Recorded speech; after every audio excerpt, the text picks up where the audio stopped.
What's up, guys? This is the Kickflip Kid, Ryder Reed, and you're listening to the best damn podcast around, Wrestling Cheers. Making your way in the world today takes everything you got. Taking a break from all your worries sure would help a lot. Wouldn't you like to get away? Sometimes you want to go where everybody knows your name, and they're always glad you came. You want to go where you can see that troubles are all the same. You want to go where everybody knows your name. You want to go where you can see that troubles are all the same. You want to go where everybody knows your name. And welcome back to Wrestling Cheers, where everybody knows your name, especially in Cortland. This is Wrestling Cheers. We like to talk about things on the Northeast Ohio independent wrestling scene. We preview shows, we review shows, and sometimes we even have interviews along the way. This is a preview. Well, why did I say preview? Anyway, not a preview, not a review, not even actually technically an interview. We got a crossover episode, which is kind of interview. Yeah. With the Not Ready for Primetime Wrestling podcast, but I am your host. I'm Justin Summers. I've said heavyset way too long, so that sometimes I have to wean myself off of that one.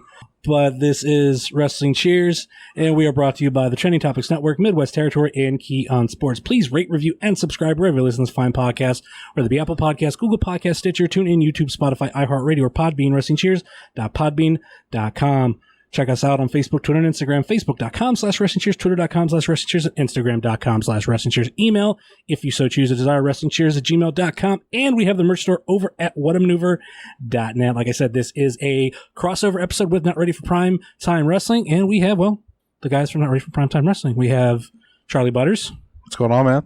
You've been on the show before. Yes, I have. And we have, and Frank himself.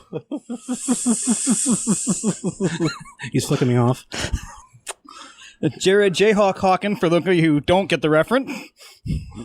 He's blind as a bat. When he referees. Yeah, just like Anne Frank. So. Jay and Kylan Bob represent, yo. Clerks 2. Yeah, great movie. Yep. So how's it going, guys? It's been a long day, but it's going pretty good. Yeah, because literally the one day in the next 2 weeks and the week previously that I'm not at one of my other two jobs. Jesus Christ, man. Yeah. Wouldn't you technically have 3? Technically. See, he's a ref and he can't even count. Well, he only has to count to 20 max? I mean... Actually, technically 4 if you think about it. We're counting refereeing and podcasting in 2 separate jobs. Okay. Podcasting a job or hobby? I don't know. Refereeing a job or a hobby? He's got to deal with me, so it's definitely a job. Yeah. I'm a hassle. Yeah, the hardest job I have dealing with this piece of garbage every week. Yeah, for last year now? It'll be 2 years in September that we've been podcasting. Oh, yeah, we're hitting 85 this week, I believe. Yeah. So. I remember when the show was just being talked about at Mount Carmel right before APSO. Yeah. It took another month or 2, but I still remember being talked about. Mm-hmm. Yeah, we got everything together and we did the first episode and it was kind of not great. And then we're like, we'll save that for another one. We'll do another one next week and throw that one up. This is just a test run. And we did it and it was all right. But the audio is nowhere near how good it is now. We were on a whole different network. So once we switched over to Podbean, that was a huge change that really helped with a lot of stuff. I don't know what else. What do you think? Yeah, a lot of growing pain, especially the first 6 months to a year. We were trying to get our voice and our feel, and then still learning the technical side of stuff. Ugh. I mean, you never stop learning. I technically started off in 2011, just recording on a computer with Audacity. Have some sort of headset, which just it had some conveniency, but it wasn't really good audio wise. Like you guys, I started out on Blog Talk Radio too, and that has such limitations. Even if you what you guys are doing, you weren't recording on Blog Talk Radio, but you were uploading, and I know their upload limits and all that. It's much smaller than Podbean is just whatever. If you want to make it 2 megabytes, you want to make it 200 megabytes. you can post it. So, and like, I know with me, I'm still learning, like within this past year, buying the H6 and a year or two before that, buying my old H4, like you're still learning, you're trying to get better. I think like there's people out there, I think, who obviously think they know what they're doing and they think they're the best, but it's like, unless you're someone who's getting paid for it, and you're getting a lot of times, even some of those, like they have someone editing it for them. And it's just like, when you're like the main people doing it, like that's like the real like learning aspect of it. And you're never done. Yeah. It's like, it's kind of why we picked our name, Not Ready for Primetime Wrestling, because we're big fans of Primetime Wrestling with Gorilla Monsoon and Bobby the Brain Heenan. And that's kind of what we kind of molded it after to start with. And then we're like, well, we're not ready because, we're going to be real amateur at this for a while. So like it's taken some time and like definitely learned a lot. You helped a lot when I had questions and stuff. And I mean, even just recently with our new stuff. So it's been I like it. I like learning this stuff. I like, reading up on all that, and it's fun. And it just, now being on Wrestling Cheers and like just that opening that whole door, and like now I listen to like everybody else's podcast and I pick up things that I like from other podcasts and stuff, and try different things out, and it's nice. It's real nice. And I think that's where we do differ from a lot of play gigs. We're willing to adapt, and we're always trying new things. Yeah. And a lot of play gigs, once they hit their formula real early, they don't want to deviate from that. And we're like, let's just do this week and see if this works. What the hell? Like, yeah, because like Blog Talk threw out some really weird numbers for us. So like, I mean, it was like we had one episode that said we have like 600 listeners, and I'm like, there's no way. Like we're two guys doing it with like this really crappy setup. Nobody's listening to this. And then when we got on Podbean, you can see like some legit numbers, and it's like, okay, this is more reasonable. Now I know like the expectation isn't as high. So I think one thing with Blog Talk Radio, because like I first started on kind of a network on there, and I had one of the shows that we had on there, they did like a month of like Olympic themed episodes, and I think some of their tags were Olympic themed, and because and it was like right around obviously the time of whatever Olympics that was, their numbers were much higher, and that made me go, oh, so there's sometimes people might gravitate towards certain tags, especially during hot periods, but whether it's a genuine listen or not is who knows. My guess was they were just like putting it on to go to sleep too, and like we were lulling them to sleep. So. but like one week it'd be like, we've got 400 listeners. We're like, all right, we're coming along. The next week with like 18. We're like, wait a minute, there's no way. And like we tried like staying steady on like certain subjects to see if that did anything. No, it was like it still bounced all over. So we're like, okay. And then we started like, I want to start throwing in reviews because you said you don't listen to watch alongs because you're driving, and it's kind of hard if you don't know. There's certain talents it takes to do the watch alongs. Like Tony Schiavone just has this skill. Like you want to listen to him anyway, but then on top of like some of his calls, and like it's funny to hear him swear because like we grew up listening to him and he didn't swear, and it's like kind of taboo, kind of like when everybody first heard what's his face swear from Full House. Bob Saget. The first time you ever hear Bob Saget's like his stand up blew my mind the first time I heard it, how dirty it was. The best part about you saying that is Bob Saget did the stand up, the really dirty stand up, well before he ever did Full House. Because really, the shock should have been the fact that he was doing Full House. And they called themselves the Aristocrats. Yeah. Yeah. So like that's kind of fun, and like, but it has its own thing. But like right around the time they would do a watch along every once in a while, like he came up to me and was like, hey, we should do this. We should do watch alongs. Because like we'd only see each other when we go to wrestling shows, and we've been friends for what, almost 12 years now? Something like that. It's been at least 10. So like we would only get to see each other a couple times a year. So it's like, well, let's, strengthen our friendship. Let's do this podcast. Mm-hmm. Let's get everything going there. And then we see each other weekly, build on that. And I mean, it's... And the funny part was I pitched to him and he wasn't sure about the concept. And we pitched it to you and you weren't sure about the concept. And then Shivani did that first watch along and I'm like, Shivani doing the concept I want to do. Listen to it. Let me know what you think. And that kind of what sold him on it was Shivani doing. Yeah, I listened to it the one day and I'm like, oh, this is kind of cool. And then like, but they were also like, he was picking his brain like on like, oh, do you remember about this or you remember about that?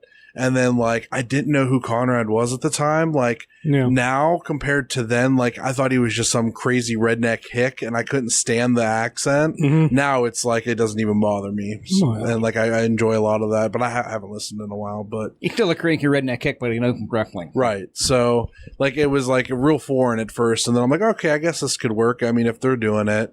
And then we did it constantly. And I was like, well, let's try doing reviews because then we can just kind of watch something throughout the week. We don't have to sit for like 2-3 hours to watch a show. Yeah. And that'll cut down on time. That might help people, you know, if they don't want to sit for 3 hours and listen to a 3-hour show.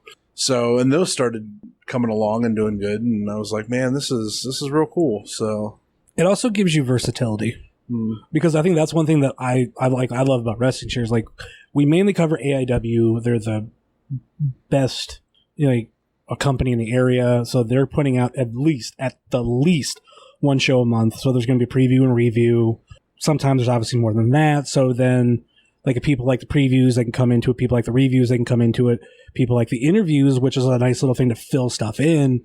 Like, they can come into that too. And I kind of want to get to do more interviews, but I do love covering AIW because it gives me something to cover. Because I know so many other podcasts that are like, I don't know what we're going to do this week. Give us some, like, when I find any podcast on a more independent level that's like, oh, like, send us questions. I'm like, you have no content for the week, which, hey, do your own thing. But if those people don't reciprocate, which sometimes happens because a lot of people just want to listen, they don't want to participate, right? Which is crazy for me because I'm a person that loves participating, but you gotta know what to do with it. That's why why Wrestling Cheers doesn't have any sort of crowd participation part, because I know, like, I don't want to sit there and try to pull teeth with people and like, hey, like, send us questions, send us tweets, send us emails or whatever. It's like, like, people can send emails, which, you know, wrestlingcheers@gmail.com, but honestly, that only ever gets used for booking. Because, like, I will do something, like, for me, I'll openly say, like, I will, if I don't have someone's DM and if their email is on their profile and I want to get them on the show like a wrestler, I'll email them. I'll send them like a business email saying, hey, this is what I want to do because I want to come off professional. Right. So, yeah. Well, when I first did Pro Wrestling Weekend, we used Blog Talk Radio for that for the entire run. Well, they had the phone number if people want to call in and take calls. Yeah. And we did that for a while. And it got to the point where the only people that were calling were doing prank call. We just stopped doing phone call after a while. Yeah, that is the issue with Blog Talk, right? Besides the quality's horrible, but I always say with Blog Talk too, it's a great place to start. It is a great place to start, and I got my foot in the door, and I'm making good contact with that. Mm-hmm. Yeah, I'm not going to badmouth them too much. I'm going to badmouth them if they did a lot of stupid stuff. Oh yeah, yeah. That price increase at the end. They were going to like double the price for what I was getting at the end too. I'm like, they're like, Podbean so much more, and it's half the price. Well, the funny thing is, it used to be even more expensive. Yeah. At one point, I think there was might have been a cap on it, but it was like $20. But then, like, with cloud memory and everything, all that, like, it kind of like started to go down. They went down, so then they started offering unlimited for $10. So it's like, oh man, like, but the only thing that sucks is if you were a member, you had to get a hold of them to get your They didn't go, oh yeah, we have this new price, we're gonna enroll you. No, they're gonna continue to take that money out until you realize. Of course, that's the great business model. Because because that's what the High Wind Report at the time was doing, and then I was a part of a network, which I still technically am, Trending Topics Network, and we had a yearly subscription, and then we found out, oh, they lowered everything. So the main guy that we have, like, that runs the finance, like, he had to get a hold of Podbean, like, hey, like, no, like, we want this cheap price, and it, like, right now it's so worth it too.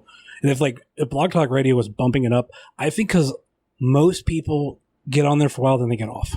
Not to mention their the whole ad stuff where they throw in their ads at the beginning of your show, end of your show, like, that can get old quick. So Podbean, Libsyn, and there's another one I can't remember that I know is like really highly recommended, and I think they're all pretty much the same. I think the cheapest package on Blog Talk, I was on the $40 plan, which is the cheapest one, they were getting ready to bump that up. Is that what it was? I thought it was like $25, and no, they were bumping it up to like $40. No, Blog Talk was $39.99, which because they're giving me the unlimited bandwidth every month, so I dealt with it. But okay, I even remember when I think it was Blog Talk. They changed their free level. They changed it when I started paying for it. you can do a 2-hour show for free, one show a week or whatever. Oh, okay, and I did that for a while. And I was like, you're going to go down to 30-minute top. Like, you can't even do a show in 30 minutes 95% of the time. Like, what are you going to talk? Depending on your content, you can. But is it just 30 minutes? Because they always had that run over time, where it's like you would be live on the website for X amount of time, but then you had this, which a lot of people would advertise. But if you called like a number, you could listen in and listen to another 15 minutes to another half hour. They were doing. I know when I was paying for the unlimited time, if we booked like 2 hours and went over, we had a run over. And at near the end, they even stopped the run over. Even the people that were calling in were getting cut off. But, oh, God, yeah. That's so bizarre. Yeah, but the only thing that I liked about Blog Talk, besides like it was easy to have people call in. You had a soundboard that you could use and upload. But then again, depending on their connection, your connection, like sometimes hit a button and like it might not go off at all. Or what was the other thing that it... Yeah, we did our own commercial for a while, and half the time they wouldn't play off that soundboard. Yeah, like... I was so happy when and the funny thing, I got the Ohio Indie Report when I started on Podbean, and it was only because I didn't want to start up another account on Blog Talk. I'm like, I'll just upload it and do it this way. And now it's crazy because like a lot more people are like going to like Podbean and all this stuff. And it's the only thing I was going to say, like going back to it, you don't have to edit on Blog Talk, and I think that's what keeps some people. Oh, I'm gonna have to learn to edit and all this stuff, so they stay away from it. But it's like, I don't know, you get better. Like, I feel like when I didn't edit, like I was okay, but the more and more I edit, the more tricks I found, the more I could make myself sound better, the more things to look for. I don't know, it's so worth it. Yeah, Jared did all the editing to begin with, and in like the last couple months, yeah. Yeah, I like once that started happening, I kind of took over, and I'm like, okay, I can do this. This is all right. Yeah, and three computers in like 6 months, I think it was, finally. Dude, you are just... Like the one when I got started, I had that thing for a couple of years. Okay, it's dying, it's not a big deal. And then I bought a brand new one, and like 3 times in 8 months, the thing went down. To the point, okay, the freaking Lemon's going to buy another one, and that one went down. Technically, it went down once, but they kind of back to me messed up the second time when I had to get it off. Like, yeah, I'm done. I'm just... What porn sites are you going to? I'm not. That's the thing. He's not, quote unquote. He's winking at me. Not anymore. Not anymore. I don't go to porn sites anymore, or any left. CookieMonsterLove.com. Like, I think with me, like, I'm not sure how many laptops I've been through. Luckily, like, my 2 that I've had since one I bought at the beginning of 2014, and then I was an idiot. I left, like, when I was over the road, I left it on sleep, and I had it, like, sitting vertical, like, in my truck, and then, like, while I was on sleep, like, they ended up, like, messing up the hard drive or something or whatever on it. Took it to a friend of mine to get fixed, and then, like, while I was on the road, I bought a cheap, like, $200 one. It's still, like, both of them are HPs, and then when I ended up getting the other one back, I'm like, oh, I got 2. Oh, okay, cool. Just, I think one is used for, like, all my music, and the other one is more used for editing and everything. That's my main one. Like, mine I got from my mom. She got, like, a top-of-the-line one, and when she passed, I got it, and it's still going. It's almost 8 years old, and I'm like, I was looking at maybe getting a Mac, and then I saw Mac prices, and I'm like, can I get a used Mac? And then I started looking at those, and I'm like, I don't know. They're like Mario games. They never go down in price. If they do, actually, some even go up. The only reason I even looked is because Stacy actually mentioned that he was using Mac and that everything works so fast on there, and I'm like, that's kind of, I don't use my laptop for anything but specifically podcasting, so like that might be an option. And then I'm like, if I'm only using it for that, I can't justify that price tag. I halfway looked into a Mac, like I really want one, but I know they're expensive, and I'm so used to like running a lot of stuff on Audacity, like I can't imagine having to learn how to use Rock Band. That's more my... You don't, but you can use Audacity on... Do they have a Mac? I thought they didn't have a Mac version. They do. That must be newer. I saw it the other day. That's why I was actually looking, because it says that they can do Mac, Linux, and Windows now. I remember the first time I bought a Chromebook. I bought it because I was like, I was like about $200. I'm like, oh, that's pretty good for a laptop. You know, I just want to use it for editing and all this stuff. I literally got home, opened it, found out I couldn't get Audacity, threw it back in the box, stuck it back. I was like, nope, not for me. You and half the population in my area, because when I worked for electronics at Walmart, that happened constantly. So then we had to start like telling people, hey, this is a Chromebook. It's not a regular laptop. You can't add programs to it like that. And that would usually move them to the actual laptops. Yeah. But they were all about the tiny size and stuff like that. And I'm like, this is just to go online and browse the web. It's not to do anything else. And do like app related shit. You can do, yeah, there are some apps. Like I was looking at getting a Pixel book because I'm a Google guy. I like all the Pixel stuff. And like they're discontinuing those now. So I'm like, well, never mind. I'm glad I didn't buy one because now they're not coming out with anything new after I think it was like last year or this year or something. So really? As far as I knew, like as far as just like the computers themselves, obviously like the phones and stuff, we're still getting new phones. But I would figure I'd figure they'd keep it. Because the weird thing is like I'm definitely an Apple guy. I've not really been a big fan of a lot of Android stuff. Like I have 2 Android tablets. Well, had. One I gave to my girlfriend, and then we both got iPads, and so we gave that one to her mom. And then when I first started doing the mobile recording and stuff, I found a cheap MacBook that I could plug stuff into just because I was like, it was cheaper than going the route that I end up having now. Mm-hmm. So I had that, and like that now, it's like it just sits in my office. I don't use it for a damn thing. Like, but the Pixel, like when the first Pixel phone came out, I was like, ooh, like I'm an Apple guy and I kind of like it, but I'm gonna stick with it. A lot of people that are Apple like fans usually have gone to Pixels. I've heard some go right back to Apple, which I get. Like you're used to that ecosystem, and what I think is really unique about Apple is, yeah, a lot of their features come out later than like when Google or anybody else comes out with Android comes out with stuff. Mm-hmm. But their stuff always works, and it works flawlessly by the time that it comes out. Like it goes through way more beta testing or whatever to come out. Okay, and like somebody who never did Apple tech before. But then at the same time, like being able to like have your iPad, have your phone, have stuff go to them and work between all that, have that ecosystem is really cool.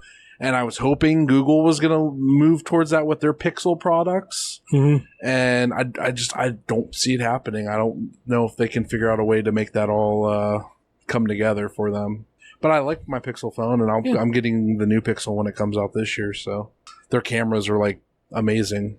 It almost kind of reminds me of the thing that kind of, it doesn't annoy me, but you know how it's always like, oh, Apple versus Android. Like, oh, like when I hear a lot of people's like quote stereotypes of Apple, you're just like, oh, everybody has a cracked screen. I'm like, I've had 3 iPhones now. Yeah, 3 iPhones. None of them have had cracked screens. You know why? Because I was smart and bought like Otter boxes and screen protectors. The same kind of people that have like an Apple or have an iPhone, have a cracked screen, are the same ones that would have bought an Android and still would have had a cracked screen. Right. It's the person, not the. And I think it shouldn't be Apple versus Android. It should be Apple versus Samsung, because just saying Android is this wide array of products. Right. And there are some like budget phone Android phones that are just like dollar store budget. Yeah, garbage. And I'm like, you're telling me that's better than an iPhone? Fuck off. Now, if you say because that's what everybody really goes to, and it's like, well, my Samsung. Oh no, you mean Apple versus Samsung, because that's the real battle. And I used to be a Samsung fanboy, but they have so much bloatware on their stuff. When I went to my Google Pixel, no bloatware, no none of that shit. It's strictly Google, and it's gorgeous. I love it. I'll probably, if I ever switch to anything else, it will be Apple. Mm-hmm. But I don't see I'm so happy with it. I don't see that happening. But if I ever did switch, it would definitely be to Apple. I won't go back to Samsung or to any other Android. It's either Pixel or I'm going to go Apple. So. Yeah, and Google, you can send that check to Charlie Butter, taken care of, not ready for prime time wrestling. Yeah. Like, that's the thing that I know that just really annoys me with all that kind of stuff. Because, like you said, like Samsung, I mean, that's like where it is. But I actually wouldn't mind seeing like Google kind of like adopt some things from Apple, like that kind of like they're keeping like a good environment. Like, they're getting there. It's like it's a slow process, but I'm totally fine with like them taking the time to make sure it all works. Yeah. So I don't have a terrible experience. Like Samsung will throw out all this new stuff, and my biggest thing with Samsung, I'm just gonna shit on Samsung now. So their phones now look like remote controls. Like they're long like a remote control. They're not like I like the wider phone. Like I have big hands, and I think that's the big thing is like people want to use it for one-handed, and the longer phone you can do that easier than the wider phone. I like the wider phone personally myself. Like I like having that bigger screen. It just looks bigger, and it just looks, I don't know, like a phone to me. Like Samsung's look like a thin like remote control that controls like your blinds or whatever in like a rich house or some shit. It bothers me. Like a lot of people I know have them, and I'm just like, I hate those phones. And the curved screen is annoying because then you can't get a proper screen protector. I know they sell them now, but the OtterBoxes, most of them don't come with the built-in screen protector on those because it's curved. It's ridiculous. Do they have like any type of tempered glass thing? They do, but it doesn't fit with the OtterBoxes as far as I know. At least when I was still selling the stuff, I haven't sold a phone in over a year. I now make explosives for the government. So, because I know when what was it when I bought my phone about almost 2 years ago. This is the first time I've ever seen anybody do this. I'm like, oh my God, that makes so much sense. I bought from Sprint. They gave us an OtterBox and they gave us a tempered glass screen protector. And what they did is they tore that OtterBox, their screen protector off and then put the actual tempered glass on. I'm like, oh my God, that makes so much sense. I always just ripped the screen protector off, period, because I didn't like the feel of it. I want to protect my screen, so I was like always fine with it. But now with what I have, the tempered glass and the plastic case, my phone always feels new.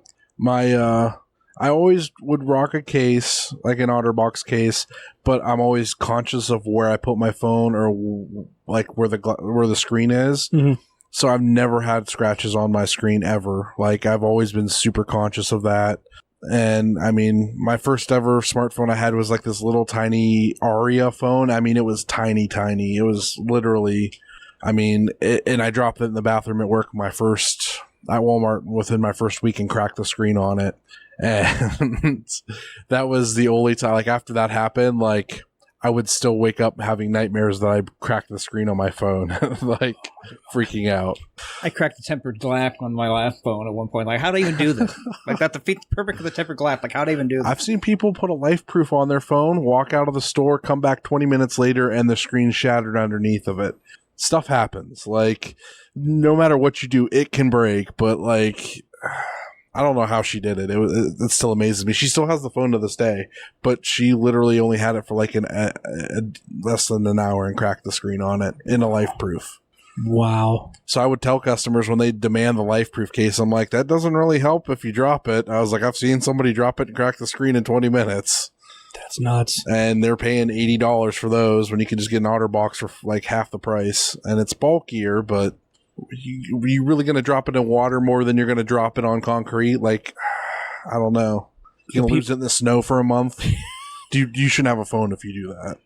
The people that surprise me are the ones that don't have like any type of OtterBox or they're case. Brave souls. Like, it's whether in between like me being, I know I'm clumsy, and then like my hands will get sweaty, like it just like looks like a fucking greasy mess on my phone. I'm like, I've done it from time to time when I'm at home. I won't go anywhere. Like I put some type of case on it when I leave the house. At home, I used to really like not having it on there because the phone is made to fit comfortably in your hand, and it's sleek and it feels different. I really like at home, I would just like have the phone naked at home, and then I would just put a case on when I was leaving. So like I did that for a while, but now I just keep a case on it all the time. It's just easier than fighting getting it in and out of a case all the time. So that's what boggled my mind, selling the phone, even in fact, I have to have the Roku phone. When you're gonna put a cake over it anyway if you're smart. Like, what does it matter? You're gonna see like a little tiny sliver of it on the back, or the Apple phones have the cutout for the Apple logo. Nothing. Really? Yes. I am surprised. Who's that by? OtterBox. Really? That's like, it's the back of my phone does not have that. I did it. My old one did. And that then was I went the to buy silliest a new one. thing to me. Like, that was like the biggest, like, look at me, I got an Apple. Because it had the whole thing cut. Yeah, it's got a hole cut. Like, shit's going to get in there. Like, you're not helping anything. You're just bragging that you have an Apple by having a hole cut in your case. Like, that's why I'm happy what I got this. It's like, it's the Defender, and then it was like called like rugged or something. Like I was like, oh, cool, like maybe a bit more protection. And I'd seen like there wasn't. I'm like, I don't fucking need that on there. Like, no, still the same. Still the same. Such a silly bragging thing to me. Like when I just. But that's how you could tell the difference on the phones. Like you knew, I could tell just from the cases on when they were on the shelf which phone they were for, because Apple's all had that hole cut out to show off their logo. So, but hey, man, that's branding, and people like live by it because of just the branding alone. Like they don't use half the features it can do. But see, like I always got that with when it came to Google and everything, or just Android. People are like, "Oh my god, Android phones are so much better." I'm like, "Cause you can play an emulator, cool." Like, because I know that's the one thing that a lot of people are just like, "Oh, you can do this, you can do that." I'm like, do I need that though? The big thing when I first got into looking at getting a smartphone was that Apple made you pay for your ringtones, and you could just download them on Android. I don't know if that's still the same now, but you can make your. I've made ringtones for actually ever since technically I used to do it way before smartphones, but then I found out when I learned how to do podcasting and everything through Audacity, I just make my own. Like okay. I've been making my own for years. Just like, for example, I'll use my girlfriend for her ringtone right now. There's a video you can find online. It's like this, was it a gopher? Or no, I think maybe a prairie dog where he's going, Alan, Alan, Alan. It's like something on the BBC where they take all these like animal videos and like put like voices to them. Okay. And like she loved that video. So I ended up like taking it, just making it into a fucking ringtone. But the only thing is it is more complicated, and I'm curious to see with the new updates that I know that's coming. Like I had to make it, put it in iTunes, put it on my phone. Like I can't like just download a ringtone. Like okay, it's there because I know all my older phones before that used to, like I can't remember. There used to be a couple of, like really good websites you could just download them instantly, like onto older phones. But that seemed like forever ago. Yeah, technology moves fast, man. Can't remember the last time I even looked for a ringtone on the thing, much less downloaded one. Yeah, I go stock anymore. I'm old. Like I have a handful, but I'll still make them, but it's like rare now because I have a crazy list of like, because I'd go and like, oh, I like this, I like this, I like this, and there's like I have I'm trying to think of a ringtone I have on there that's like so dated.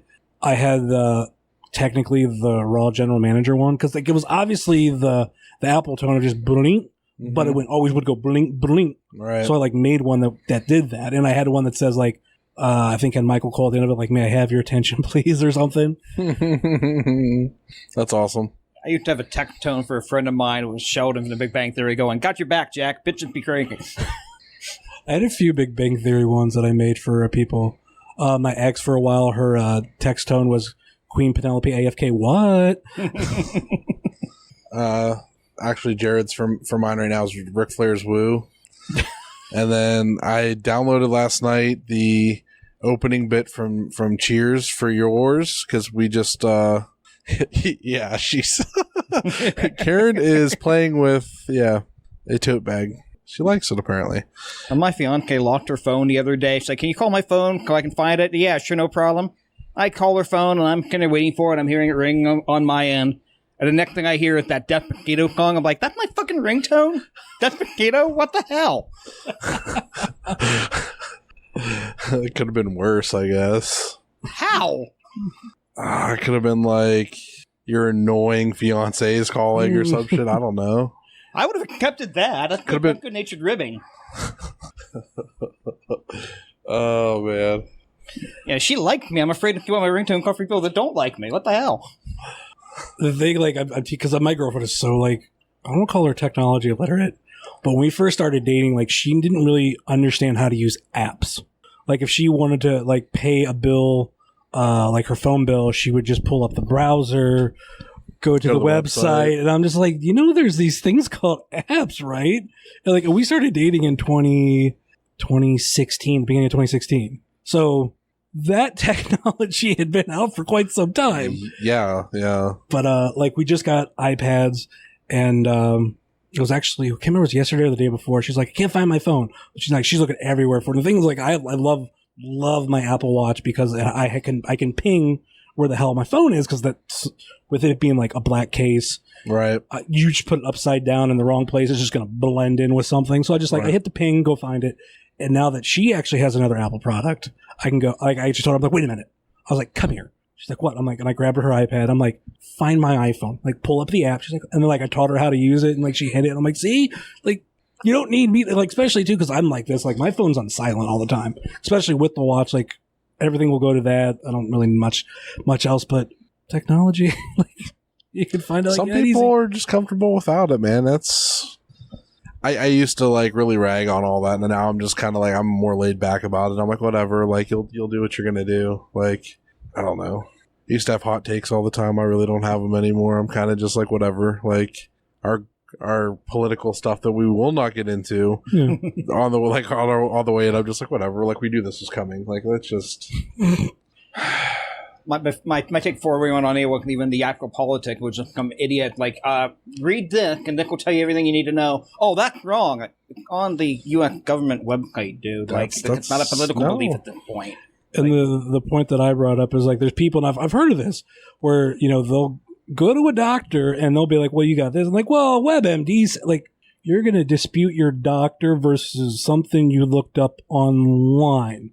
I'm going to go to the ER because I have a slight headache. No, I'm not going to get my kid vaccinated because this study online said this. Oh, wait a minute. Going in hard on anti-vaxxers. Yeah, that's a tricky one. I guess that's a hot take. There you go. I'll read a lot of people's like hot takes online anymore, and I'm just like, shut up, no one cares. Dude, how about I threw out one randomly in December of last year, and I was at an AIW show, and all of a sudden I started getting hardcore shit from like a wrestler about it, like during J-Lit, no less. No, it wasn't during J-Lit. Are you sure it wasn't J-Lit? It was during Gauntlet for the Gold. My phone started blowing up during the Gauntlet for it. I'm like, what is this? Like, okay, I'm allowed to have an opinion.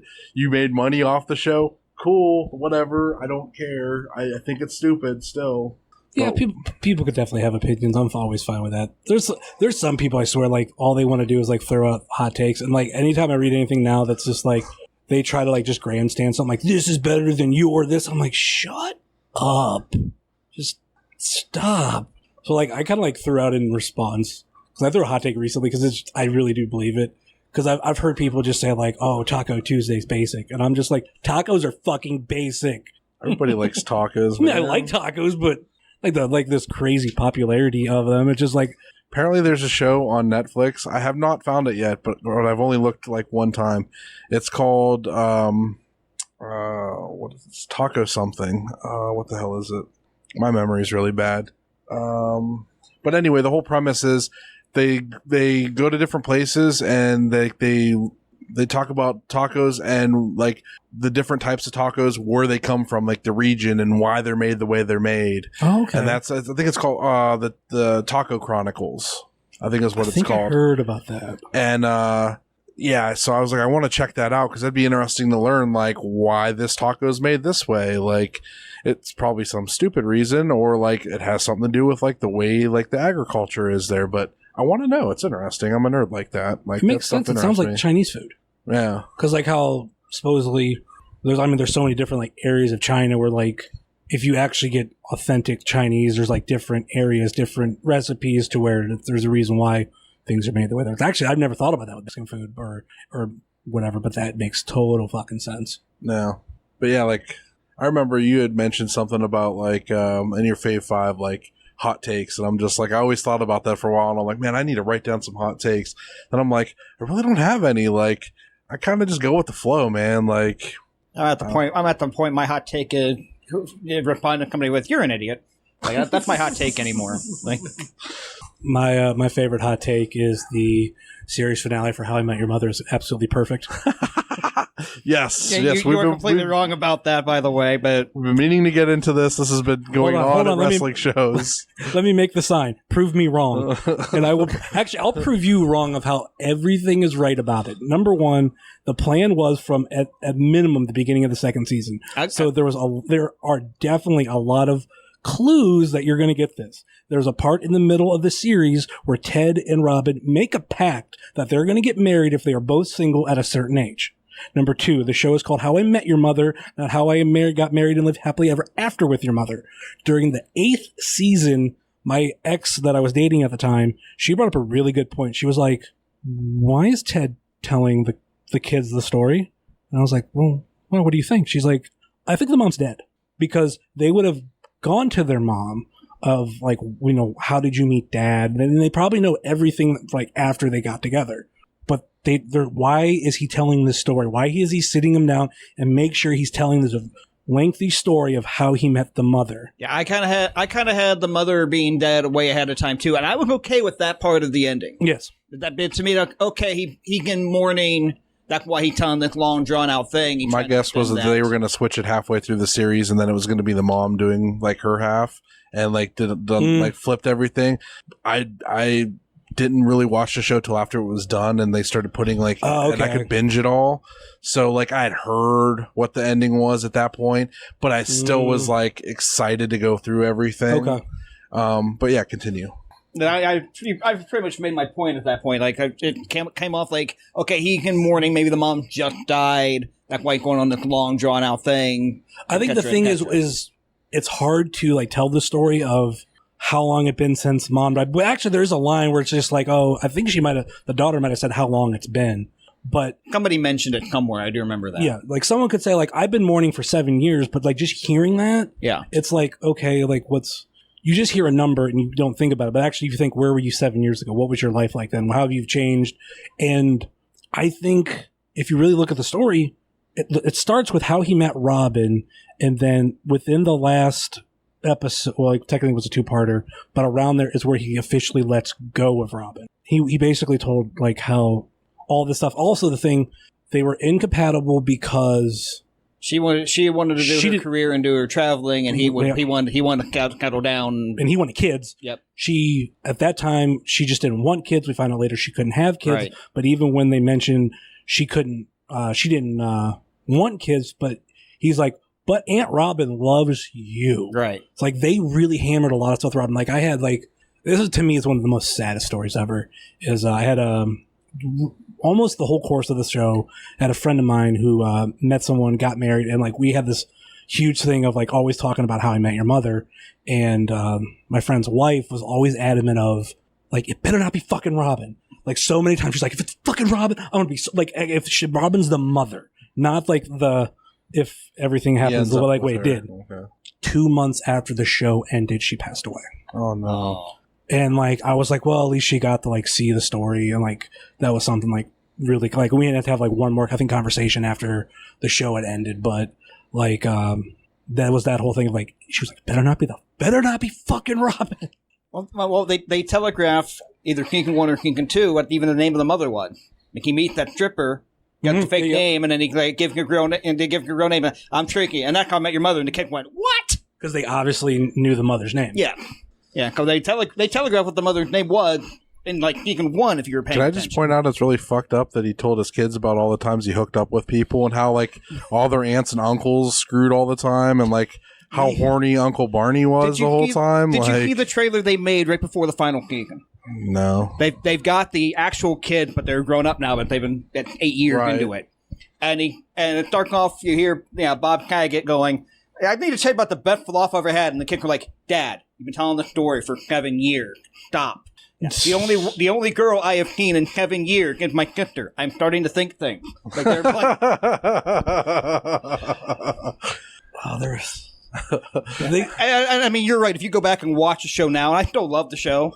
Yeah, they did plant those seeds, but by like Kinkin 6, Robin was so unlikable at that point. You're at the point like I think in Hollywood in general, it's hard to write female characters and make them likable because it's so rare that you find them. Like unless they are the main character, characters are just. I mean, like if you look at like Breaking Bad, There's a handful of other ones. The female characters like that you're supposed to like and agree with, you fucking hate. They're miserable. They're annoying. They're terrible.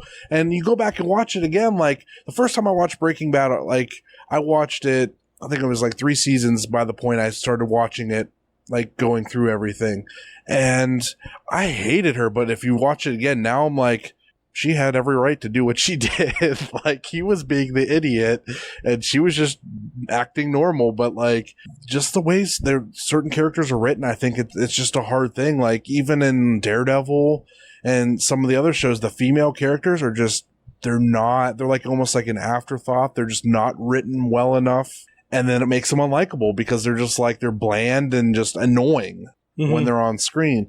And I think that's a big thing they need to work on. Like, I really don't feel that way about male side characters when the female character is in the lead. Like, if you look at Veronica Mars, one of my all-time favorite shows, female lead, lovable all the way through.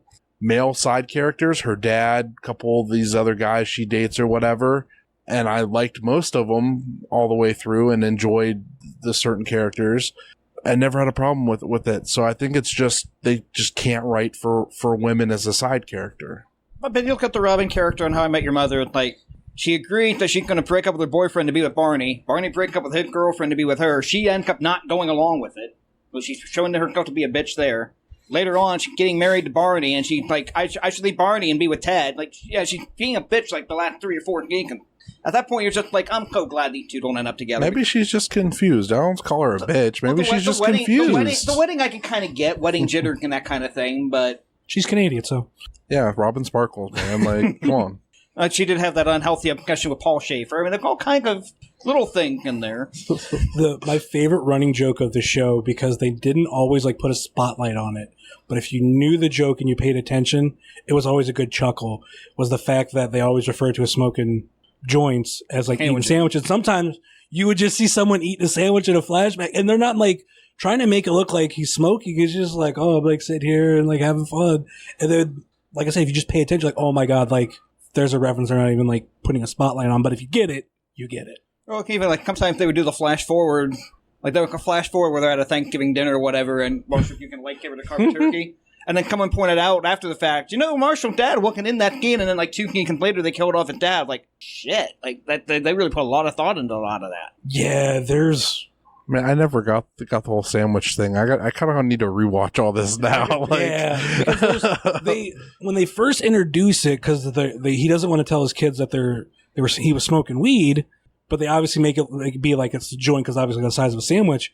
So like they're eating the sandwich and they're like eating it, holding it in, and then like chewing on it some more or something, and obviously a big spotlight. But then like maybe a season later, they'll do a flashback scene of college, and like maybe Marshall's in the room eating a sandwich, but like the focus is on Lily and Ted. So it's kind of like okay, cool, I got it. I just always like what they did on that 70s show where like it was Smokey in the room, and you were basically the person after the joint. They had passed the joint, so it was like they started talking, and then they went to the next person who had just passed it off, all the way around the table. Yeah. I always liked that. That was always a fun way to do it. I love shows like that to do Easter egg like that. The Good Place. I know you've seen it. Mm-hmm. I don't know if you've ever seen The Good Place. Oh, worth checking out. Worth checking out. But this season's the last one. They're only doing 4 to make it good instead of like dragging stuff out. Yeah. But Easter egg, tell me. But like they're one Easter egg where they're in Australia and they go to an American themed restaurant and they've got like a picture of Mount Rushmore on the wall, but it's like the picture on the Mount Rushmore, David Hasselhoff, Perry Coton, Hulk Hogan, and somebody else. Yeah, it wasn't all of season 3 that they did wrestling Easter eggs all throughout, like the. They were Grandy Savage non-international airport. Yeah, because like the one character's from Florida, they go and they're leaving the airport, and it's Randy Savage non-international airport. That's and like great. They did some really like there's always like there's references to Stone Cold Steve Austin. They did all the like major ones like all throughout each episode. There's at least one hint to wrestling throughout each episode in season 3. And Joey Ryan was an extra in one of the episodes. Yeah, he played a cameraman in one of the episodes. Why didn't you guys review it? Well, because we only usually talk about one part of Joey Ryan on the show that he hates. He hates the move. He's a Cornette fan, so, you know, that's where he lies in that battle. Yeah, I disagree with Jim Cornette a lot about current wrestling. Mm-hmm. I'm a lot happier with the AEW product than he is. Campbell can't stand that spot. Joey Ryan does. He's probably Jim Cornette's probably would be great behind the scenes, but when you put a spotlight on him and just let him run his mouth, it's a problem. Like, just go be behind the scenes and do your stuff. Like, you're a genius with some stuff. Go do that.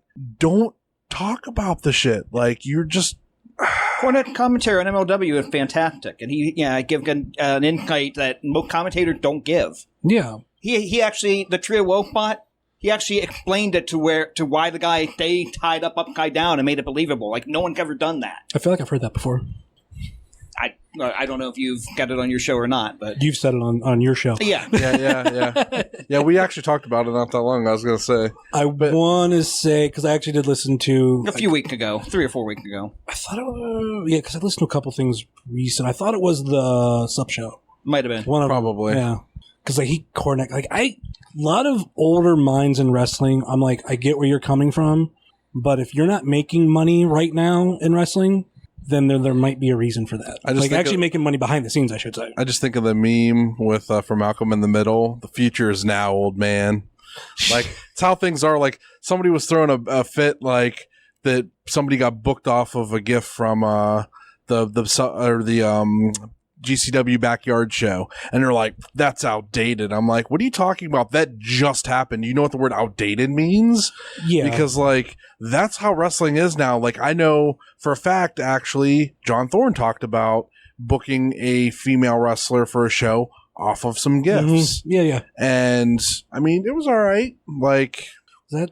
No, I would say that Tasha Steelz, but no, that was another show. It was a female match. Yeah. With Ali. Yeah. I know what you're talking about. Who is the uncrowned AIW Women's Champion. Yeah, pretty much. I feel like, I know we'll probably never see another like you guys have talked about, but at this point, I think we just need to like just throw a singles match or a 4-way out there and put the belt on whoever and get it going again. Like, does Shayna ever give Thorne the belt back? I would assume he's gotten it back. She's been in Cleveland enough times while she's been with NXT. If he knows he's not bringing it back, he might say keep it.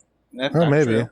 Because, like, if you're not bringing the title back, it could at least be part of the collection. And to be fair, she respected that belt more than anybody. Because I remember she was, like, the first one, like, polish it. Yeah. And, like, it looked like a brand new belt. And she was like, yeah, no one's fucking polished this thing. It's just me.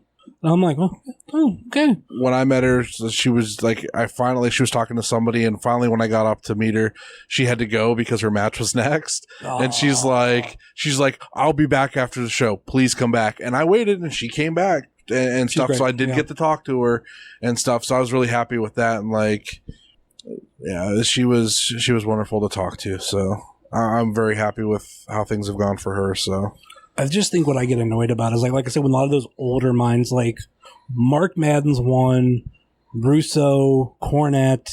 Oh, I know there's more. Where I'm just like, maybe this part of wrestling isn't for you, aka comedy. Like when people just bury comedy wrestling, like my I don't know if you've heard me have this conversation with people, where they're like, that spot's unbelievable. I'm like, if a wrestler Irish whips another wrestler into the ropes, like as soon as that wrestler turns around, your actual believability is out the window, because who the fuck's gonna do that and get hit? right. Like, That's what I liked about Ricky Steamboat. Ricky Steamboat would get Irish whip, and he would hit the rope chest first. okay, yeah. Steamboat would do it. Bret Hart would hit that corner chest first when he got whipped into the corner. Mm-hmm. There's certain things like, but yeah, like you have to suspend some disbelief. Like, okay, I'm not going to argue with you. I'll argue with you, Jared, until the cows come home over the penis suplex spot. Until the cows come home on a vegan farm. Yes. However, anybody else, I'm just like, whatever. You don't like comedy wrestling. You don't like art. It's fine. Like, art's subjective. Not everybody's going to like everything. There's people that absolutely hate Orange Cassidy. I love his stuff. I think that if all you've ever seen Orange Cassidy in was that Battle Royal and the Double or Nothing pre-show, then yeah, I can understand why you would hate it. Then come down to old wrestling. I feel like a lot of the hate for some stuff in that Battle Royal came down to a couple things. A, camera angles, and B, the commentary team trying to talk about so many things, they couldn't fit everything into the match because it had to be constrained for time. If that battle royal could have gone the whole hour, I feel like they could have gotten everybody's stuff in, explained all the characters, done a lot more than try to just split it into 2 matches. This has to go 20 minutes or 15 minutes or whatever, and then that's it. You can't do anything more, because then you're constraining your time too much when you're trying to explain new characters. And that's the one thing, watching the Evolve show on the network this past weekend, Lenny Leonard was doing a great job explaining who people were, explaining what the issues were, explaining why the match was happening for the first-time viewer. He did a great job with that. They had video packages explaining who the guys were. Yeah, AEW, well, we put all that on our YouTube channel. Okay, well, not everybody's going to go to your YouTube channel when you're at your first ever show. Like, yeah. I know it's like a big thing with him. Like, well, we argue about stuff. Like, we have gone and done that stuff, but he looks at it, and that's what I like, is like he looks at it from the outside angle. Like, if you want to attract new fans, why would you do something like this? Like, that's like something like when I would be set in my ways over talking about John Cena or Roman Reigns with you, and you'd be like, well, no, look at it this way. And I'm like, oh, that makes so much more sense. Like, I feel like I get into an echo chamber in certain areas on Twitter or Reddit, and then like I'm not hearing like a sound reason for what they're doing. It's just all the hate. And it's like, I stopped. Like, I don't go on Reddit very much anymore. If I do, it's just to look at random stuff or results. I don't go on there and read comments anymore because it's an echo chamber of hate. Twitter can be that way too. And I feel like Facebook comment section. I never look at those now. Ever. I don't know what's the worst, whether it's just a not official WWE site, like, Bleacher Report or something like that, or actual WWE ones. Like, amount of people that were like bitching about WWE doing the Evolve show the same day as AEW, and then they try to like shame WWE. Oh, it's a charity show. And I'm like, even before I found it, because when I first heard Kenny Omega shit, I was like, dude, I like you, but you're talking out of your ass right now. People can watch more than one. Like, imagine if Nitro versus Raw was happening right now, where you could actually digitally record both shows at the same time, go back and forth, and then later, like, just instantly digitally, boom, go back instead of like, all right, wait till the next day, my friend taped it, and do all that kind of stuff. Right. So you had 2 top-notch shows going on at the same time. That's great for fans, and WWE wasn't taking away from like some sort of charity thing, but like so many people try to attack that and everything. And there was just this one dude, like, this would kind of like piss me off. I went to a comment section. That was my fault. But it was on the WWE NXT one. They were promoting Briggs. And like this one dude, like, he kept saying, like, if you like WWE, and he said in 2 different comments, different wording, same thing, but basically like, oh, you're an 8-year-old with autism. Oh, you have Asperger's. And I'm just like, dude, number one, what the fuck are you doing on this? And like, you're using that as something like you have a 0 fucking maturity. Right. And they're like shitting on someone because they like WWE. Like, who cares? We have 2 great companies going. Like, we've been WWE for so long with no competition, and anytime there was competition, it was indie level, and people were so used to the spectacle of WWE that they couldn't get over the low production values of the indie. And now that we're getting something that's going to be a true alternative, they don't know how to handle it. Yeah. And it's like all the indie fans that have been, smacked down by those people and, oh, well, it doesn't have any of this. They have a new champion. And it's like, this is going to be very annoying for like people that want to watch both and aren't going to pick a side. But like, it's. Well, like, he was trying to say that, like, oh, it's because of WWE. I mean, it's because of AEW. WWE made this move. Okay, so what? That's causing WWE not only to boost their product to get better, but they're giving assistance, giving more of a hand to Evolve, who is helping get them. Which is a feeder system now at this point. Yeah, so you're giving a spotlight to guys like Eddie Kingston, Kurt Stallion. Like, even I didn't realize that she was going to be on there, but Shotzi Blackheart. Yeah. I'm like, fuck yeah! Like, if that's your take on it, like. So what? Vince is a carny. Good. Now we have that caused him to do better, and he's doing better. I'm still trying to find where the problem is. Well, here's the thing. Fight for the Fallen was a free show in the United States and Canada. Yeah. It's not like it was a pay-per-view and he put a free alternative on there to try to cut pay-per-view by. Yeah. Yeah. Even if he did, you could still buy it and watch it later, and you know your money's going to a charity. I was still like, because that's when Omega said that shit. I'm like, well, you show free. Like, what are you can bitching do about? both. yeah. Like, I don't know how familiar you guys are with the '80s, but like Vince McMahon would do like the first Royal Rumble on UK opposite a Jim Crockett pay-per-view. Yeah. If McMahon would do that to put them out of business 30 years ago. It's not nearly the same thing right now. No. But to think he's going to do anything different now that he did 30 years ago, you're fucking stupid too. Like, yeah. Like I'm not surprised in the least by it. It could a dick move, maybe. It's business. It's business. It's not personal. It's business. That's like when Kenny was crying about it. I'm like, dude, number one, it's business. Like you're putting your balls on the court by you're going VP. up against him. Yeah. It's going to get worse. Like you think it's just starting. You think this is how it's going to be now. Yeah. What do you think it's going to be like a year from now when you're in the shit, like in the trench war? Yeah. Because that's coming, and it's going to be. He's probably half of them are probably not going to have a Twitter presence. I feel like it's going to be very limited, like Vince McMahon's is. It's just going to be easier that way on them. And I can't wait until they do a weekly product, because that's where like I haven't fully come out and said like I want AEW to succeed. I want them to fail. It's like, or like I should say not that. It's when people are just like AEW is the best, WWE sucks. I'm like, WWE puts on weekly product, and that is hard. There's like 15 hours of programming from them a week. You got 3 hours of Raw, you got 2 hours of SmackDown, you got NXT, you got 205 Live, you got NXT UK. It's a lot of programming to put out, and to try to keep straight when you're trying to book, especially with the wild card rule right now. Yeah, can't keep shit straight. Which is a bullshit rule, by the way. Agreed. I'm not arguing that at all. Because you're trying to keep all that straight, and then somebody gets hurt, your plans go out the window because you got so much product. You can't book around that half the time. I mean, I'm excited to have some other TV to watch, but there's so much to watch now. Like with independentwrestling.tv. Oh my God, dude. Like, I want to watch wrestling. I don't even go to the network anymore. I go there and I'm like, there's so much. And even if I want to go on the network, there's so much. It's like, I don't know what to watch. I'm the same way when people champion New Japan. Like, oh, New Japan's greatest. And I'm like, you know what? These motherfuckers don't have a Roku app. I am paying a subscription fee, but the only person that gets enjoyment out of it is Caden, because he has my login info so he can do the gifts. And I enjoy the gifts that he makes, so I'm getting enjoyment out of it too, so thank you. So, like, I that's why I keep it, and I know if it's ever there, I can watch it, but the fact that independentwrestling.tv, which granted, it's not the best app, like, especially when they did a recent fix, like, I can run into a lot of bugs, like, with it, but I can sit down and I can go, oh, let me watch an old AIW show.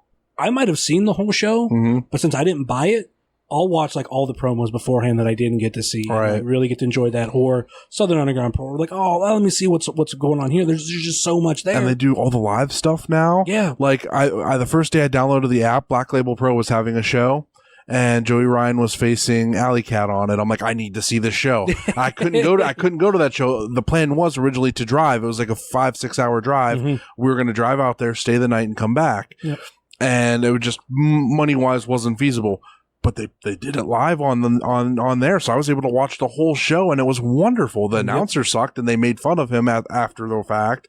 But like the show itself was wonderful, and I loved it so much. And I love that I can do that with shows. Like I can watch Black Label Pro live, and like their next lineup is huge, and I can't wait to be able to watch that live. Yeah, that's so great. I love it. There's just, I mean, like you're saying, there's just so many options, but when people like really still like, oh, like people say like AEW's blowing WWE out of the water, I'm like, they've had 3 shows and they've been good show. Like I'm not defending WWE, but like when it comes to a level playing field, AEW is just putting on special events. WWE is doing the weekly hustle. Like when AEW gets to that point and they have to have some sort of storyline stretch months instead of like, oh, 3 months. Okay, 2 shows. Like instead of like, oh, we're going to have it go 3 months. So that's going to take all these different weeks and all this other stuff. There's just so much more. And like, I want to see them succeed. And it's not necessarily of like trying to just be an anti WWE, but seeing somebody like Janela or now Marco and all these people like get these opportunities. I'm like, I'm happy there's like people doing like, oh, like this Joey Janela dude, like what's going on with him? Or, oh, Marco, what's going like, and digging. And like there's people that we don't get to see around here that are going to get that spotlight too. So it's so, that's why like I didn't watch either show this weekend.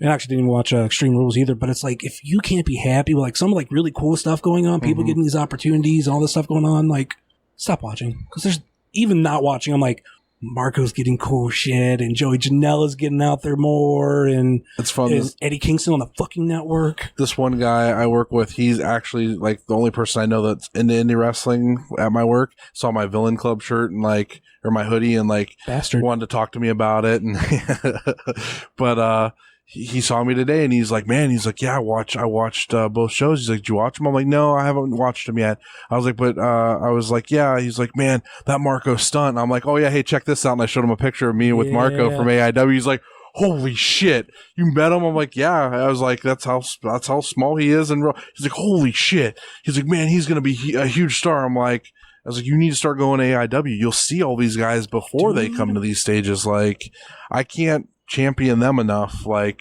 I know I've had my complaints recently, and I'm sure those will be answered eventually, but I that's more of being a fan, but you still know the product that you're going to get when you get there, and you love that product. Yeah, the other part with the product, it's the extra money that we're having to grow into, but that's just... And you know what? If it was going to the wrestlers, I wouldn't have a problem with it, because I know that they are worth what I'm paying. Yeah. I don't have a problem with the bigger shows being more money, because I know I'm going to get my money's worth out of that. Yeah. And I've never left the show disappointed. Like, oh, Phoenix wasn't there. I don't care. That show was still fucking crazy. There was something that on that show that I can't even put it into words. Like, it's just so much better than anything I ever imagined happening at that show. I can describe it in 3 words. Fuck Disco Inferno. So like, it just... I've never had a problem giving them my money. I think the fees is where I have that problem, and it's like, because I know it's not going to them. It's not helping anybody in the company. Like, I think that's my problem. It's going to Eventbrite. They make everything look nice. Okay, maybe I'm just overthinking stuff, but I don't know. I mean, like a $3 fee and not like $80 for one ticket, like Ticketmaster. But true, but then you're throwing other stuff on top of it. Like, if we stay at the venue we're at, we're looking at how much for parking. Like, we're looking at a $20 bill every time we go that's not going to talent. Yeah. And I'd rather that go to Danhausen or Josh Bishop or Matt Justice for a shirt or whatever. Like, I'd rather give the money to them than to places that don't really need it. And I think it's crazy, like, with how great AIW is, because, like, going back, like, championing them, it just, the longer you're a fan, like, the more people that come through wrestler-wise that you're like, I got to see them before this happened, or before they got a little bit bigger, maybe not in WWE, but, like, the besties in the world. Like, watching them forever, like, Davey Vega, like, I miss him, because he was such a great dude just to bullshit with. Obviously, big fan of Gargano, Shayna Baszler. Like, there's a list, like, there's always the handful, like, when they get signed or something that, like, shock me. Because I'm like, oh, I didn't expect that. Like, Mark Andrews and Pete Dunne. When they first came to AIW, I'll never forget it. I thought Dunne was a really good heel, but, like, he was very young, and, like, it was just kind of like, you're just kind of a kid. But Mark Andrews had this, like, personality, this charisma, like, this guy has something. And, like, so many years later, Pete Dunne, like, surpasses Mark Andrews. And, like, he finds his character, the Bruiserweight, and fucking kills it. And I'm like, I saw that dude in Turner's Hall before he was anything. Or I got to, or even just when, like, big stars come in, whether they be current in wrestling at the time, like Kevin Owens, Kevin Steen at the time. Hands down, one of my favorite dudes that I ever got to meet, just, like, bullshitting. Yeah, I was so nervous to meet him because, like, you know, they said don't meet your heroes. And I was like, he was my guy on the indies for so long, and somebody said something to him when he was walking in, and he, like, yelled at him, and I'm like, oh man, he's Bill Taylor. It was Bill Taylor. I was like, man, I'm afraid to meet him. Like, what if he's a dick to me? And then, like, I walked up to meet him. He loved my shirt. It was a Breaking Bad shirt. He loved it. We talked about that for a minute. Talked to him about some stuff. Got a autograph from him. Got a shirt from him, and it was a wonderful experience. And he was so kind. And it's like, I don't know why I was so afraid at the time. Like, I think it was just because they say don't meet your heroes, but he was like everything I wanted him to be. So, like, I was very happy with that experience. And I honestly don't think I've ever had a really bad experience with anybody at AIW. Like, I've seen some stuff that made me question things, like, but I think it was probably the other person's, like, fault. Like they brought things upon themselves, like, you know, trying to start shit with wrestlers and that kind of stuff. The worst one that I could think of, like wrestler wise, because he almost had that personality, and now like people hate him even more. But that was Elgin. Elgin was kind of like sometimes off putting, but I always felt like that's just his personality. Like there's like if you go up, talk to him, buy something, like you're fine. But if you're kind of bugging him or something, like he'll be a dick. Okay. But yeah, I never had a bad experience with him. Like when I worked for Midwest, like I was on the phone with him. I'd explain to him how to get to the show and stuff. So I was on the phone with him for like 40 minutes, walking him through how to get there. Mm-hmm. And he was cool. And then like, I remember, I tweeted at him about like somebody needs to like put him in a world title match. He, you know, this dude's a beast. He deserves it. And then the show we went to was the one where he won the belt at AIW. And that was probably one of my all-time favorite like memories of AIW is like just that show, just me and Jared just losing our minds over it. Yeah, losing my mind over Elgin. I think that was the show they had that Colt Cabana Tricky Mothers match, which is Dead Presidents. Which is my favorite match where they did absolutely nothing ever. Like I think that was the show. That was like 40 minutes from beginning promo to ending promo. They did like nothing in the match, and it was my favorite match ever. There was about 20 minutes from beginning of segment to bell ring. Yeah. Last I knew, it was on independentwrestling.tv. I saw it on there, and I was like, let me go relive this match because like I remember. Like, just the back and forth between Smothers and Cabana was great. And when I watched it, like, I was, like, timing it. And I was like, oh, my God. Like, I remembered it being long, and I thought it was just, like, just how I remember. Like, no, it was, like, so long before the bell rang. Yeah, I think the match was technically, like, 17 minutes or something bell to bell, and they did nothing, and everybody was into it. I would say because it's Smothers, but right now that's... Cabana can bring that out of so many people. Yeah, that's what I love about Cabana. Yeah, I remember first time I called Cabana, went to a Ring of Honor show in Pittsburgh. It was their first show in Pittsburgh. He was in a random four-way. Mm-hmm. And they're like, okay, you two guys are starting because of coin flip or however they terminate. And the first thing you gotta, what about me? I want to wrestle. What am I doing? I'm like, okay, I like this guy already. All he did was, what's going on? You know, one little throwaway line began the match before he ever locked up with anybody. When Colt was championing, I think that's the right word I'm trying to say, comedy wrestling. And I really I've always loved comedy. Like, same. You know that, like with Tommy Boy and all that kind of stuff with Chris Farley. And he was one of my heroes growing up. Movie wise, comedy wise, I loved him. I was very, like, my comedy was physical. Like, I'd do stuff and be silly. And so comedy wrestling automatically clicked for me. And there is a wrestler that's still around, but he doesn't wrestle anymore. His name is Beef Wellington. I don't know if you've seen anything from him. Sounds familiar. I don't know if I heard from you. I know there was a match with him in Cold. I think it's probably where you're going. He had a match with Colt, and here's the thing. Okay, so he's a Canadian wrestler. He had like moo cow like shorts, and his finishing move was the ass punch. He came off the second rope and punched a person in the ass. And I think he had like the E. coli driver was another move, but it was like the double underhook. Yeah. Anyway, so he was going to wrestle Colt Cabana, and I'm like, this is going to be the comedy match of the century. These two guys are going to be amazing. The company that booked it, I think it was somewhere in Chicago maybe, or like up north. The ring was literally smaller than my living room that we're in right now. Like, it was so tiny you could take 2 steps and be to the other side of the ring back and forth. So that coupled with them two in the ring trying to wrestle and make it funny, I'll never forget. And I don't remember who won the match, but I just remember seeing them in the ring trying to do stuff and it being just the silliest thing. And where comedy wrestling has just like come so far now, like with Orange Cassidy and Joey Ryan, and there's still stuff like there's other people out there that are just doing great things. And like, I'm not naming them off the top of my head, but like there's so much fun stuff out there now. Like, I have a comedy wrestling dream match. Like, I haven't talked about my dream matches in a while. I should mention Chuck Taylor too, because he doesn't get enough credit. Yeah, he was in the first comedy wrestling match I seen on the Indies, and it made me realize how much I love comedy wrestling. And it was Chuck Taylor versus Marion Fontaine. You can find that on AIW's YouTube, sponsored by Ohio Indie Report. It's never been updated, but because I really wanted that match out, and I think they did a thing like, oh, we're going to put out a match, which one you guys want it to be, and like that match was on there, but it lost.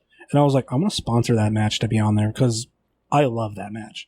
And they did there's a spot like early in the match where one of them goes for a hip toss, and he's like goes a counter, and he goes hip toss, and then the other whoever, because it just goes back and forth, and they goes no hip toss, and then he counters no hip toss, and they go like back and forth of the ring, and by the time they get towards the end, it's like no hip toss, no hip toss, and like made me fall. That was my second AIW show. I'm gonna have to watch that now. Yeah, I like comedy wrestling when it's done right. You can do bad comedy wrestling, that is the thing. But like the PWG crowd when they did the whole slow mo for like the entire segment. Yeah, one of my favorite things I've ever seen. Like that was really great. And they did the slow chant and everything. That was a lot of fun. My dream comedy match, and you could almost get it going, but except for one person right now, and you'll forget which one it is. Marion Fontaine versus Colt Cabana versus Tracy Smothers versus Kikutaro versus Rockstar Spud versus Dick Justice. Yeah. The amount of great spots that could be in there. Like, they've all been in somewhat like one of my favorite comedy matches. Fontaine versus Rockstar Spud, one of the last matches at Turner's Hall from AIW. That's also on AIW's YouTube. Fucking so great. I feel like you could probably throw Bait Monkey and play Bud and make that work. There's a reason, because I have I'll go through my full dream card. He's not in that match because he's in a dream match versus Solo Darling. Okay. Because I've wanted to see them as a tag team, she kind of got out of the animal gimmick now, so I I could change that up. And if we want to go with animal gimmicks, another match is Veda Scott versus Alley Cat versus Slutty Cat versus Pizza Cat. FYI, I'm stealing all these for the return of Midwest Wrestling. if you don't know who Pizza Cat is, that's Shotzi Blackheart. So, I'll just go through the other ones too real quick. Tim Donst and Kaplan and Rex Brody versus the Carnies. Okay. That'd be fun. Jordan Grace versus Sleazy Smarks. Yes, so we talked about that before. I think, I can't wait for that to happen. The Originator versus the Impersonator. Marco Stunt versus Weird Body. I got to picture them side by side at J-Lit because I was like, dream match right there. Like, close. And then what was going to be a main event, now it's not as much because two members have left each group, but it still could be fun. Team Storm versus the Production. Yeah. I thought that would have been great. I haven't seen a lot of Team Storm, but like what I've seen, I've enjoyed. So I wanted basically a verbal back and forth between Argos and Magnum. Now, not as big, but because obviously Magnum being gone, but I don't know, there still could be some fun stuff, and freaking Argos is still loudmouth. And like now they have, it seems like Argos maybe and Dupree are kind of like linked to Joshua Alexander. So I'm curious to see where that goes, but I don't know. That's like all my dream matches. I can't think of any other ones, like fun ones that could fit in right now. So just for me. When we were talking, when I was on the Chandler Biggins episode for the review, and we were talking about like teams we wish would have been on there. I couldn't remember at the time, but Space Pirates was one of them. And actually, Besties worked a Midwest show.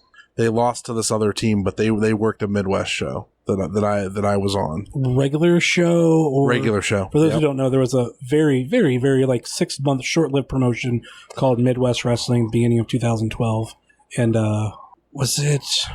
Because that one's right around there when they were booked, because I don't think that would have been...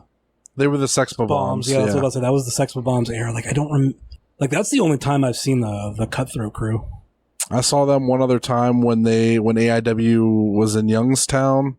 That was my first ever AIW show because AJ Styles was on it. Okay. And there was also a TLC match, and I believe Thorne wrestled in that match. Wow. And like Tyler Black was on that card. I want to know what happened to Starless because I don't know who that is. Like, I remember the name, but I don't know who that is now, and I want to know what happened to them. And I don't know if their alternate commentary, they mentioned that because I'm part of the Patreon. I need to listen to their alternate commentary on AIW's Patreon and see if they'd say what happened, but that's a question I have. I know he wrestled with AJ on that show, but I don't think that's the only time I've ever heard that. Yeah, they went 30 minutes to a draw, I think. I remember AJ coming into the show late with a bag of McDonald's. So yeah, I was working a shoot job with John Cronick at the time, and talking about how he had to pick up AJ from the airport, take him to the show. Cronick probably took him through the drive-thru. Probably. I wonder what happened to Arrow. I don't know. He was around the beginning, like maybe the first 3 months that I was going to AIW. I think he was like maybe in 2 matches, but then like that was it. Because there was a lot of people that like when I started coming, AIW was like stop using certain people, like Southside Sinclair. That dude hasn't been around since like 2012, like end of 2012 maybe, with Hope and Change. Like, and I know there's obviously other ones. Obviously, Latin Crime Syndicate was a fun one. Alpha Beta Duke, but we know where Duke is. Yeah, actually, they were on that show too, and Ray Rowe was on there. He was the one that made the biggest impression to me. I really liked Ray Rowe from that show, and started following him for a while. And then I kind of just like stopped watching wrestling for a bit. So yeah, I've taken that shotgun knee from Ray Rowe. Not fun. Throwing that out there. But did you main event a show with Johnny Gargano? That's a question. Yeah, because I refereed a main event match that had Johnny Gargano in it, but that's about a cloak. My favorite referee main evented a show with. So, till you do that, don't talk to me about your referee experience. You probably deserve the knee, by the way. I wish Rhino would have gored you. And I'm putting this out there. I put it out on our thing. I'm going to put it out there too. If Dom is at Dropkick, I want him to armbar this gentleman right here. I need it to happen. I kind of need both my arms, dude. No, you don't. You're going to be the one-armed salesman. I kind of need both my arms, dude. No. They can been a thing for like a month now. I don't know. Like, I'm just start putting hits out on him by wrestlers. Like when he finally works a show, I'm gonna like pay half the roster just to beat on him when they're in their match. Zach Thomas. Ooh, yeah, I could probably talk. Yeah. Talk to Zach. Tell Lee Moriarty that Jared was talking all the shit about Nesquik. Yes, and I'm gonna put a Nesquik in his bag. Be like, oh, look, this motherfucker brought Nesquik. Oh, oh yeah, got it out for you, sir. It's on. I like Nesquik. That's really not fair. Well, then you better drink it and throw it away and not say a word. Hot take. I like Hershey's better. I agree with you. I like the different flavors they had for Hershey's. They had some different. Didn't they have they had cookies and cream, and they had a couple different ones. Like for me, it's more like if I'm going and buying from the store, I'll go Nesquik, maybe Shamrock Farms. Like if you're at a certain gas station or truck stop. But like if I'm making it, like if it comes to the powder of Nesquik or the syrup of Hershey's, syrup Hershey's all day. Like a good thick chocolate milk. Oh, it's so good. I grew up a powder kid, and the former famous comedian Dane Cook used to have a really great joke about the Nesquik missile and all that fun stuff, and definitely hit home for me because like that. It would happen like when you mix that powder, like it wouldn't like mix in. Some of it would shoot back out. Yeah, I know you're bullshitting right now, but you just got Dane Cook had a funny joke, and that's not. Whoa! Taking shots at Dane Cook? How dare you, sir? That's horrible. He was funny for like a minute. I haven't liked anything recent, but I absolutely loved a lot of his jokes. Like I was in the prime, like the time that I liked him was like the time when everybody liked him. He was like the funniest at the time. So that's the crazy thing about comedy. Like I love Robin Williams, and then I found out that so many years like, oh, he's a joke thief, and I've kind of like looked into this, like how was he a joke thief? And far as what I can hear, it sounds like it was more 70s and 80s. Like he was more of a joke thief. I don't know later in life, and I've only heard like 2 people say this. And I think that kind of, it helps him a little bit. Yeah, he stole jokes. And like what I guess was like for some of it, he would ad-lib on Mork and Mindy or something on TV. And he like, quote, ad-lib, but it'd be someone else's joke. He'd cut a check to whoever's joke he stole and like have his lawyer go give it to him.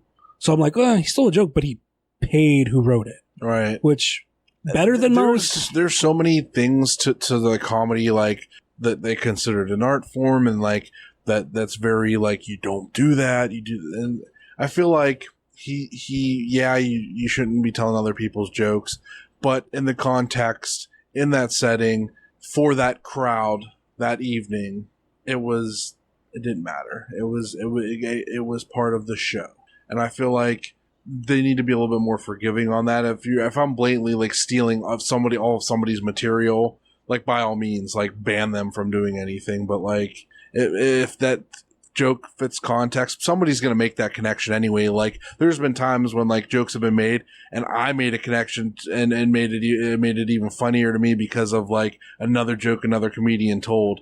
And like, come to find out later on, that's kind of like out there because of one of the other, like they were friends and so like, well, there's that aspect, because I've done a lot of research on that kind of stuff, because I was actually a huge fan of Mencia when he first came out. Mm-hmm. I liked him over Chappelle because I felt Chappelle was just too much black and white humor of literally like, I'm black, I can say the N-word, and I'm just going to say it all the time. We're going to have these fun little jokes of race. And I'm like, it got old quick.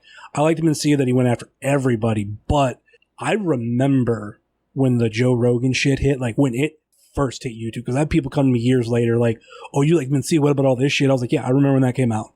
And I always feel bad for him, but I feel like the better comedians are the ones that can weather the storm, whether they're actually good or if they don't steal jokes. Like, I was actually just reading on Facebook today, someone called one of my favorite comedians a hack, and that was Gabriel Iglesias. I love Gabriel Iglesias. And I was thinking, I can understand, like, you don't think he's funny. It's subjective. He's been around a good 20 years. Mm-hmm. That is hard. Like, in top level and, like, bigger and bigger and bigger. You have people like Dane Cook, Daniel Tosh, where, like, they blow up real quick, and then they kind of, like, they implode. Jeff Dunham too. Mm-hmm. Like when Jeff Dunham first came out, huge, big, and then there was a lot of backlash, and then after, like, now he's kind of like, just regular dude. Well, like I think there was a lot of overexposure on Jeff Dunham because like he was doing a yearly special, and it was always great. He had the different puppets, that kind of stuff. But then they did the TV show, and I think that's what did him in, because once you start like overexposing the characters and that kind of stuff, it doesn't make it as funny. Like, my mom loved Jeff Dunham. I really wish I could have taken her to see him once. But that was what we looked forward to every year when he would release a new DVD. And like, once she passed away, I didn't watch anymore because that was our special thing. And I couldn't watch it by myself. So like, but yeah, like, I think it's like with certain comedians, like, Dane Cook, Madison Square Garden, like he had that huge thing. And like, yeah, that was the height. That was literally the height, and then after that, just downfall. It's like, well, there was some rumors that he stole something from Louis C.K. and that kind of stuff kind of came out, and they even like did a thing on Louis C.K.'s show that he had on FX where they had met or whatever and talked about it, and then like even like Louis C.K. like he was getting real big, and then like all that stuff came out about him, and I can't believe, like, I had a friend who just always said like, oh, he's the best, he's the funniest. And I'm like, I would always kind of like give him my point of view. I'm like, yeah, I don't think his stuff's funny. He's like, well, you don't get it. And I'm like, no, I get it, but sometimes it's not funny to you. It's like not as funny because like I like the bit that I remember where he's talking about like with phones. We just give it a second. Like, it's going to space. I'm like, we give it a second. I'm just like, yeah, but like. The phone's a miracle. Like, your life sucks around the phone. I love that bit though because I work with technology. Yeah. Okay. Yeah. And like, it totally made it got me. But if you didn't, then I get it. Okay. Well, it's just like I didn't think it was horrible, but I was just like, eh. And like I know people who don't like Gabriel Iglesias. To me, like, there was 2 live shows that I have seen where I'm just like, you were great. And on the flip side of that, there was 2 live shows that I've seen. I'm like, I don't like you as much anymore because I don't think you're as funny. The 2 bad ones, Daniel Tosh, Amy Schumer, 2 that like height of popularity, and then now like kind of like an Amy Schumer's gotten Joke Thief. That's the other thing. It seems like that I don't know whether what people throw that around now, whether it's like it's being serious or whether it's like, oh, I just want to take down your career. So some people I take with a grain of salt, but there's always a lot of story behind it. Well, I think with Amy Schumer, Mark Maron, one of the ones that they stole their joke, and even Catherine said, you know what, we both had the Bitcoin about the same time. Yeah, there's similarity. I don't know if she intentionally stole them or if we just had the same train of thought. Like, even he would... Like, people, can think the same thing. Like, that's how the world works. Yeah. Like, it's not unheard of, but the 2 greatest shows I've seen, in my opinion, of just stand-up comedy was Gabriel Iglesias and Joe Coy. Because I feel like when I go to a comedy show, I want to get a little bit of a one-of-a-kind experience, which is weird. Because if you think of concerts... They're not throwing new songs at you. Right. They're just playing you songs that you've heard. Play the hits. Man. Yeah, well, either play the hits or like, oh, here's one from this record that wasn't as big, but it's still like you know the song, you've heard it, or they're giving you like this stuff that they've recorded. And then like some of them now do covers and everything, but that's a different story.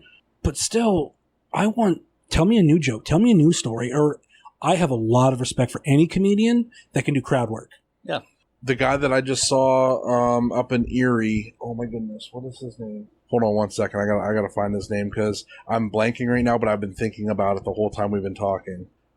He does crowd work all the time, and like people will shout out stuff. This woman asked where his dog was at our show, and he did like a whole thing where his dog was a hooker in Erie and was out prostituting itself for the hour that he was on the stage. Yeah. He's amazing. And he has like a stutter, and I wonder if that was a dude. Like there was a dude I saw that had a stutter, and like he got heckled, and he found the greatest way to like shut that person down, because I think I was talking with my girlfriend about like stand-up comedy and how like the real good ones, like if they get heckled, they know how to shut you down. Yep. And Drew Lynch is this guy's name. Yeah. And I got to see him live in Erie. Wonderful show.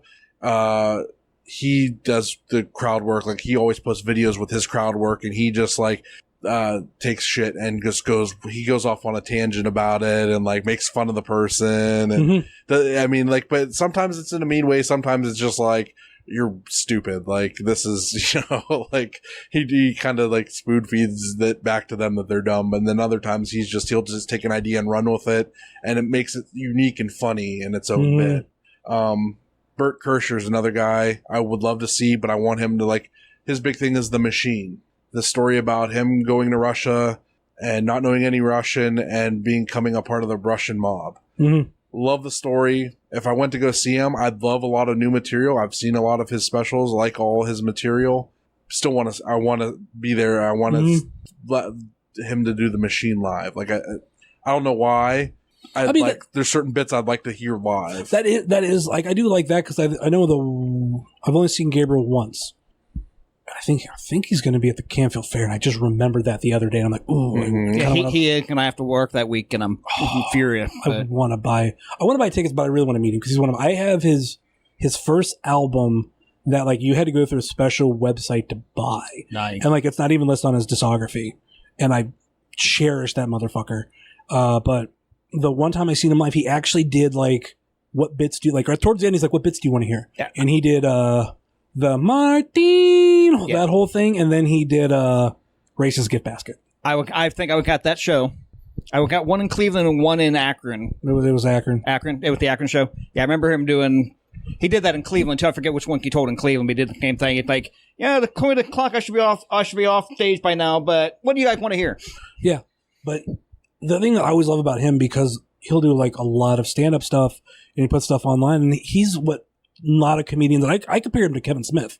He's a storyteller. Yeah. He can take something in his life and turn it into a fucking bit. The main thing is, because I know people are like, it's gimmicky, but he can do good voices. Yeah. But that adds to a story, because I remember one time he was doing some sort of voiceover for something, and he talked about how they kept being like, like do it a little bit different. And like, I think they wanted him to be more Mexican.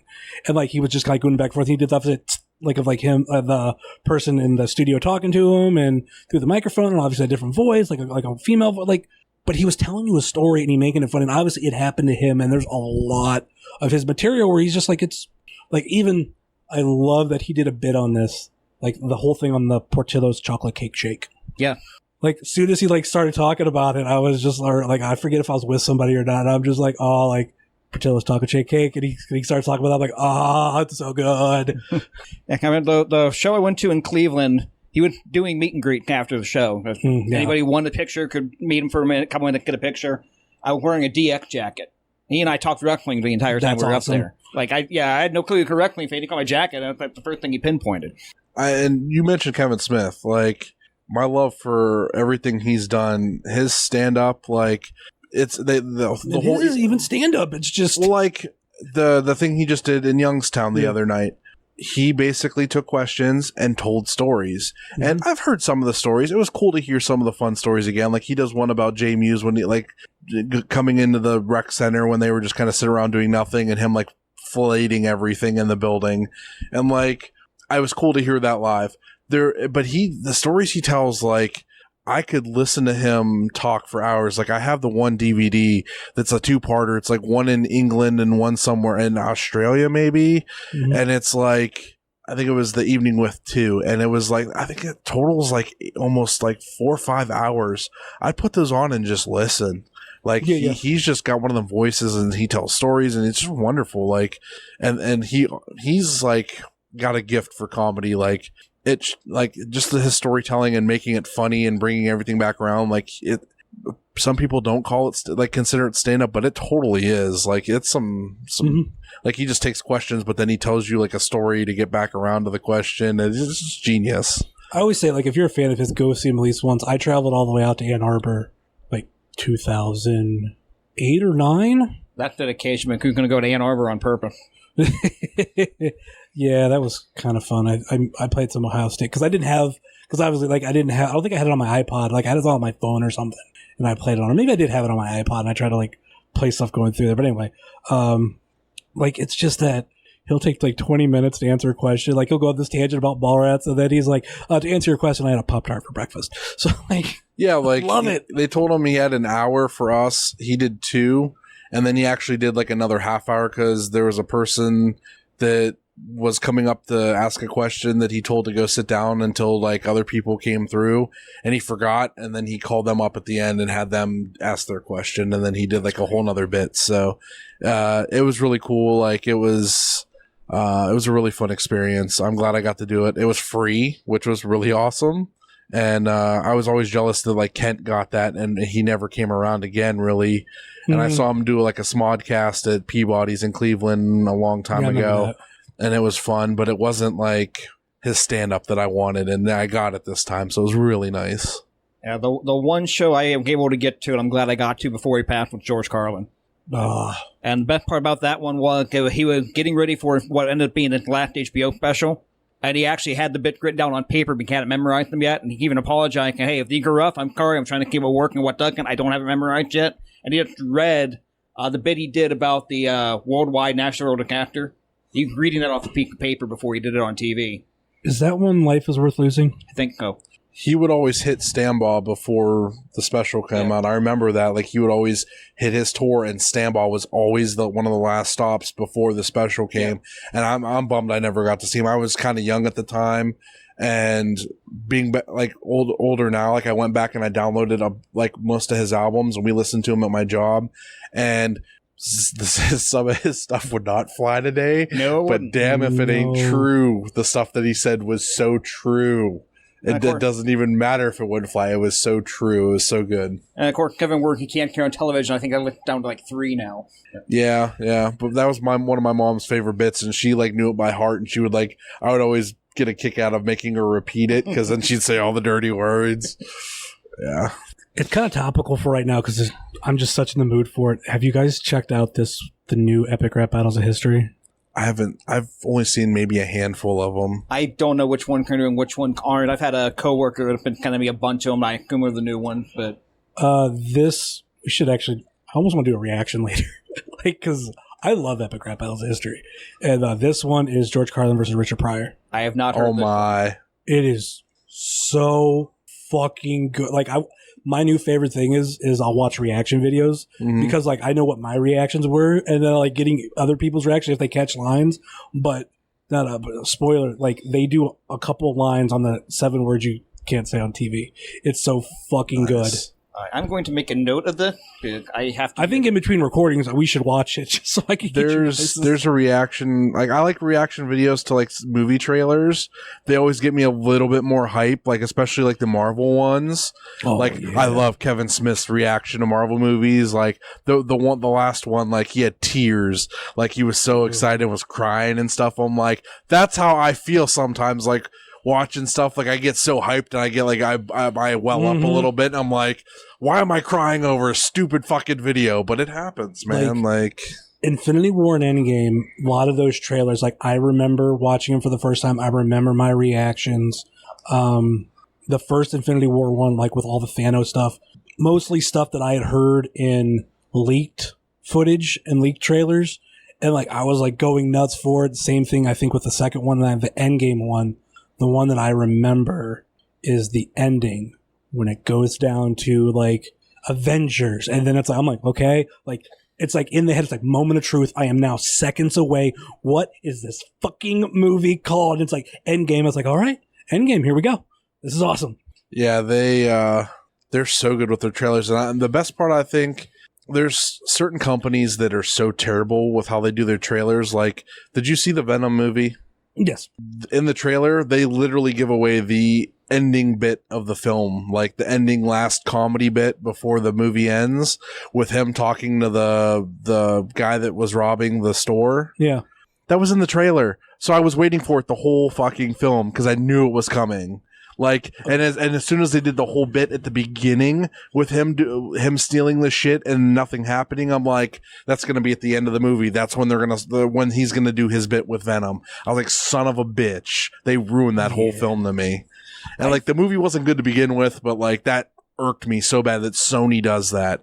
But Marvel, they'll throw in fake shit to get you thrown off. And they're geniuses when it comes to stuff. I hate when companies throw out a trailer and it tells you the whole movie. Elysium with Matt Damon, a lot of people love that movie. I love the sci-fi aspects of it. I watched the trailer. I knew what the ending was going to be, even though they didn't really give it away. I knew what the ending was going to be after watching the trailer. I was like, I guarantee such and such happens. Watched the movie. I was pissed at myself because I'm like, yep, that's how that ended. I was like, I knew it. And I love the guy who did it, Neil Blomkamp, I think is how you pronounce his last name. He's amazing. He did a bunch of other stuff. He's doing another big time like movie coming out soon that I'm excited for. But it was so like cookie cutter, and I'm like, I was so upset about it because it could have been something so different, so cool. I always think there's two different kinds of trailers. There's ones that tell you too much of the story, and there's the ones that like the trailer's so vague that you're like, the fuck's this movie about? Like The Box, I remember watching the trailer for that going, I don't know what this fucking movie's about. I'm like, I'll go see it. All right. One that it's not the trailer's fault, and I know a lot of people like really don't like this movie, but Titanic, like there's footage in that trailer of of Titanic going down. Right. So when he's like in the lower levels of the boat as it's starting to sink, and it's like, oh no, like I got to get out from these handcuffs. Like, here, help me get out. I'm like, you're getting out. You're later in the timeline that we know of the Titanic. Like, right. You're alive, so you're at least making it out. But that's kind of like the movie's about the fucking boat sinking. Like, you have to have some shit in there. That's not their fault. I feel like there's an art to doing a movie trailer. Like, you need to give just enough away, but not everything. And some of them just like, you can tell when the movie's going to be a stinker because they give everything away, and you're like, I bet that's all the funny parts of the movie right there. Yeah. And it's like, and you go see it, and you're like, son of a bitch, could have just saved the money and just watched the trailer and laughed. Marvel is so good. Yeah, like, they're one of they can't be topped when it comes to that. Like, they'll edit out characters, like whether they're going to be in a shot. Like with Hulk in Wakanda, in the trailer he was there. In the movie, yeah. And then Endgame, they edit out Pepper from a shot. Towards the beginning of the movie, they edit out. They don't show you Thor like at all. What was another good one? Because there was a lot for that one. I'm just like, oh, like, we didn't see this shit. Like, you don't see this version of the Hulk. Actually, no, I think you don't see the Hulk at all. I don't think in any of the trailer. I think so. I've seen it 4 times. Yeah, now, I think so there's a lot of just like subtle stuff, like the opening with just Tony talking and all that stuff. It's just like, you knew this was the big time. Like, this was it. This is what we worked 22, like all this time for. Like, oh, there's 22 movies. It's like 10 years. 11. Yeah. Okay. Because it was 10 years at Infinity War. Okay. Endgame 1 year later. So it's like we worked all this time to get to this point, and that's some talent, man. Like, look what DC did. Like, Marvel gave them a blueprint. Like, this is how you do this shit, and everybody loves it. DC's like, we're going to do our own thing. We're going to flip-flop it, and it flopped hard. I always say the problem with it, I might have said on the show, I can't remember. One of the issues is they were trying to catch up with Marvel way too much. And what made Marvel so good, like, in reality, the Iron Man and Hulk movies came out the same year. The same year as The Dark Knight. One of the at that time, the biggest superhero movies. And like that obviously had its own tone. And like Marvel's kind of like, well, we have this idea. And obviously with the first two movies, they're building a bigger universe. Nobody's fucking done that. Right. As soon as you see Nick Fury at the end of Iron Man, you're like, boom, we're going. Well, there's a whole nother universe we're getting here. But at that time, it was kind of like, okay, like, well, we get it. And then like Hulk come out later. Like I got on the whole train of it right before Iron Man 2. So I remember like Hulk was out, Iron Man was out, and there was all this buzz like, oh, they're going to create this shit. I watched them and I was like, all right, cool. Like, let's see where we go. Iron Man 2 comes up, and obviously they build on just all of that. And then from Iron Man 2 to Thor, then Thor to Captain America to Captain America. Did you have Avengers. the kind of hesitation though? Because like, how many times in movies have they built stuff and it's like, okay, but we're going to have different actors in this. Like I was afraid with like when Hulk. X-Men movies. Yeah. that's kind of pointing it. My bad. Yeah. Like the X-Men films, or like with Hulk, with him leaving and stuff. Like I thought that was going to be a big thing, but you know what? Mark Ruffalo fucking killed it and was awesome, and I love him. But like I was so afraid, like, yeah. So I was like, man, I don't know. Like, I feel like there's too many moving parts. This isn't going to work out the way they want. Like, I just can't get attached to these characters. And here we are all this time later, and it's like, I don't see anybody else playing these characters ever. Save for Hugh Jackman as Wolverine. The X-Men movies, as much as I love them, he was the only real, like, one that stayed through everything and did everything. And a couple of movies people didn't like because of certain characters not looking the way they wanted them to. But you know what? I love all of that. I will watch any of them any day of the week, minus Last Stand. I thought that movie sucked, and that's why I didn't go see Dark Phoenix, because it was probably going to suck again. That story is hard to tell in one movie, and they're trying to do it, and it's just, I don't see it working and being cool. Last Stand was the movie that got me hooked on staying after for end credits. Really? Because that was the first movie I heard there was an end credit scene. Okay. Like, for sure, because I know, like, Ferris Bueller had it, but, like, X2 had the Phoenix coming up out of the water at the end. It was, like, real subtle, but you could see a Phoenix beneath the water. Mm-hmm. And that's, like, that was the first end credits that I remember. Yeah, I like the fact I've trained my 12-year-old daughter that there might be end credit kink. We have to get through the credit. She'll go to some cartoon movie with my mom. Like, we can't leave yet. There might be something in the credit. When it took my 5-year-old son to see Toy Story 4, where I knew there would be mid-credit kink, he's trying to get me out that theater. There's more coming, Logan. Get down. Yeah. I remember I went to go see the Aqua Teen movie with a friend. And I was just like, that was obviously before you could easily look at the stuff online. I'm just like, all right, like, a lot of these movies have something at the end. I just want to see if something happens. He's like, there's not going to be anything. There's not going to be anything. I'll be pissed if there's nothing. There was a small scene, but it was kind of like, all right, fine. There was something. Like, I loved Aqua Teen Hunger Force, like, and I was like, the build up to the movie, like, I felt like it took forever, and by the time the movie came out, I didn't give a fuck about them, and I've never really looked back. But like, I've gone back and looked at some stuff, and I'm like, man, that was really funny. Like, that bit was really great, and like, there were certain things I really liked, but I was like hooked on them for a hot minute leading up to the movie, and I never went and saw the movie, and like, I just kind of just dropped off from them all of a sudden. I don't know. I did that with a lot of Adult Swim shit. And I think one of the things is I kind of got to a point where I'm like, I realized it's stoner drunk comedy. Like, it's for people that come home from the bar, or people stoned late at night watching it. Like, it's that makes sense. Some of it's actually because Adult Swim. Why I became a fan of Family Guy, because I started watching it on there, and I'm like, I guess this show's pretty good. All right, cool. I just watched it because there was lots of seasons and you could binge it. Like, that's the only time, like, when I finally watched a lot of it.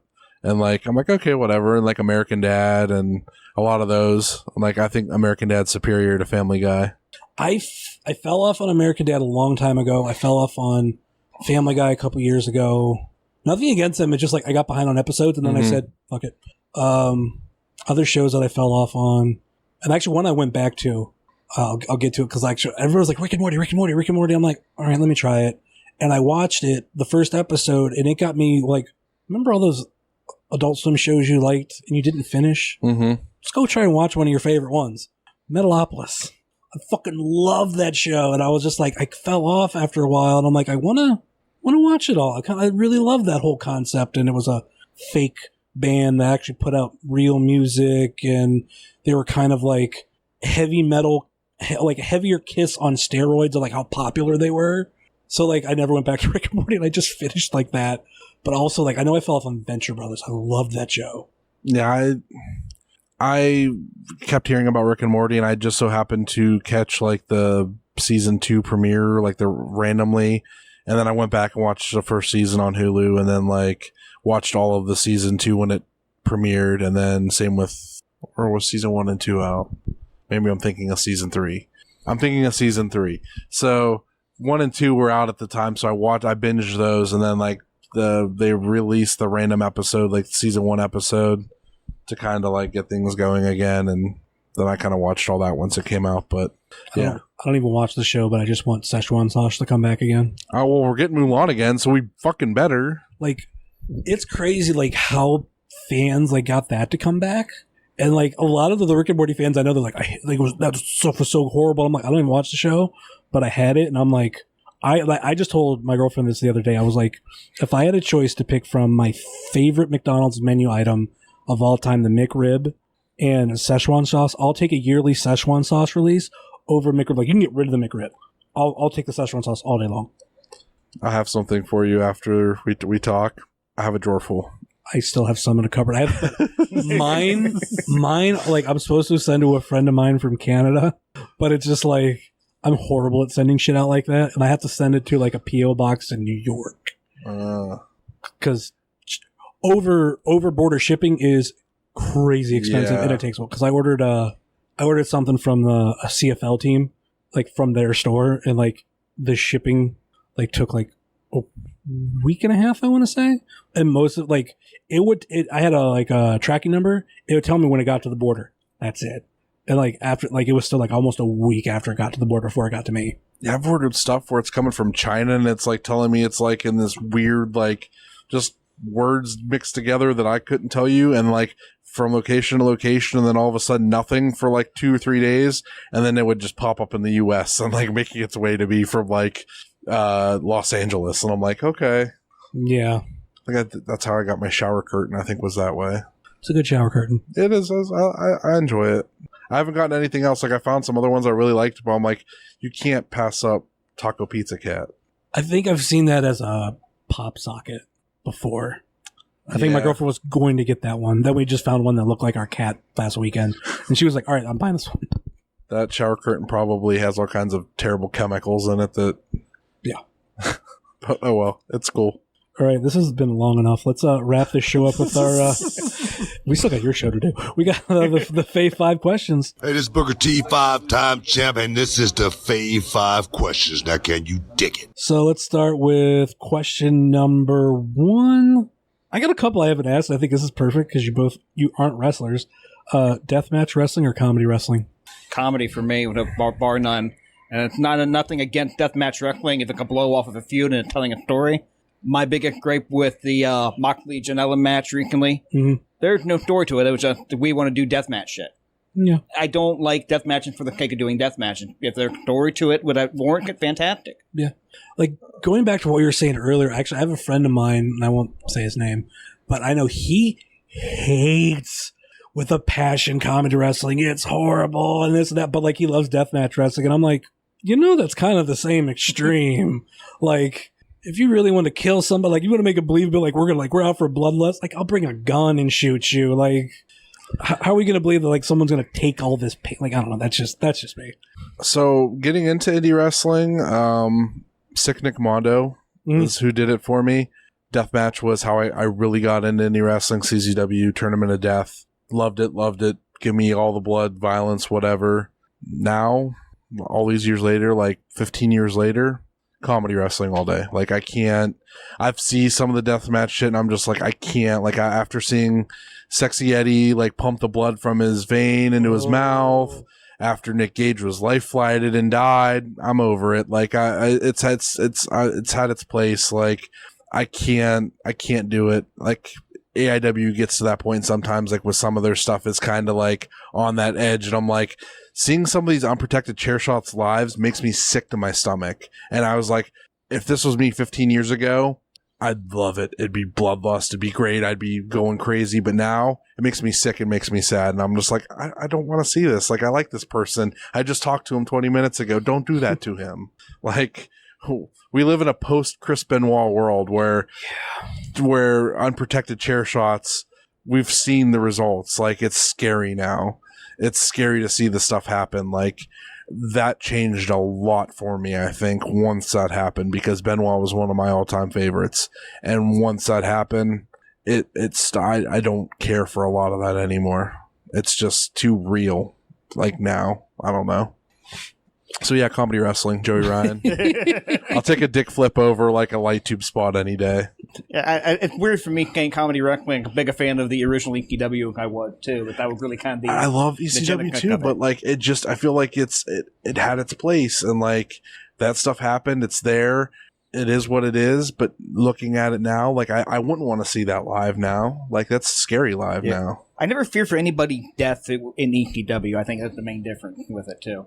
Like they did some crazy shit. But I was never afraid for wrestlers until I broke my neck, and now I'm afraid everybody's going to break theirs. So that's like a transitive property that came from me breaking my neck in a wrestling ring. Is now everybody is going to get hurt and break their neck, and it's just scary to me. Like for a while, I didn't even want to go to live shows because of like every time I'd go to AIW, I would end up like a nervous wreck for everybody, and then the show would be fine, and I'd try to enjoy myself, and sometimes I would, but I'd be a nervous wreck because like, I don't want them to get hurt. Now I'm kind of getting out of that again. Like I'm trying to get like comfortable with everything and knowing they're trained. What happened to me was an accident. It's not going to happen to everybody. You just need to enjoy the show, and I'm getting better about that. Question number 2, physical media or digital? Ooh. So I was hardcore physical. You can see like I have a shelf with some stuff on it. In the last year, I've been going strictly digital. Like if I can't, like when I go to buy movies and stuff, if it doesn't come with the digital copy, I don't buy it anymore. Like I don't want to pop it in. Like I'd rather have it right there on my Vudu account. Like if I buy stuff from Walmart, I use my Walmart account on my phone, and it automatically puts it right on there. Even if it doesn't say it, 99.9% of the time. There's a weird gamble on that. Really? Like sometimes I'll buy something, I'll be like, okay, I might get a digital copy with it. Like if it doesn't say it, like, let me see if they give me a digital copy, but it's not guaranteed. I've had it on stuff that I didn't expect, and stuff that I'm like, maybe I'm hoping that they give me a digital copy. They don't. So that's something like because I've almost been the last year too where it's like I have to have that at least a digital copy, and now that they're doing digital copies get released sooner, like I already have Endgame pre-ordered through Vudu. So like at midnight when that motherfucker comes out, what I'll probably do is fast forward to the third act and watch it because it's hands down my favorite part. But yeah, so what about you? With me, it really depends on what it is I'm getting. Video games, I still want the physical copy of it. Mm-hmm. I just, especially with hard drives and things like that, I don't trust deleting something that I downloaded and trying to get it back. 5 laptops later. Exactly. Yeah, I'm still video game wise. I've done some digital, but absolutely physical. Like I feel like with certain stuff, I just feel like it's better to have a physical copy of. Yeah. Like certain games, I'll go digital just because I don't want to go fight the line or deal with the people. But like, I've seen somewhere it's like, okay, the game, like maybe it's on sale online, $10. I can direct, or I can go down the road and get it for $10. I'm like, well, I don't have to leave my house. Right. I'll take them. But if there's a price difference, I might try to figure it out. But sometimes too, like Amazon, that's the great one. Like you can get it sent to you, maybe a little bit cheaper than you would at a store. It's like so awesome. Yeah, but with movie, like with Netflix and Hulu, at some point the movie I'm looking at is going to be on one of those services. I don't necessarily need to watch it every second I want it. So I might do digital for that, more for that. Wrestling DVD, if there's one that's got stuff that's not on the network, I'll still buy a physical copy of it. If not, like on the network, who cares? But for WWE stuff, I always like having the physical copy if it's something I've been to. Like the WrestleMania I went to, I ended up buying that at the exchange. I forget how much, like within the past year, because it was cheap, and I'm like, well, WrestleMania I went to, here's the full physical copy. Cool, I'll take it. Yeah. But like, I went recently and there was like some WWE pay-per-view there, and I'm like, man, why am I going to pay? Or I've seen it on Vudu, like, oh, I'll pay $30 for this digital copy, and I'm like, the network, why?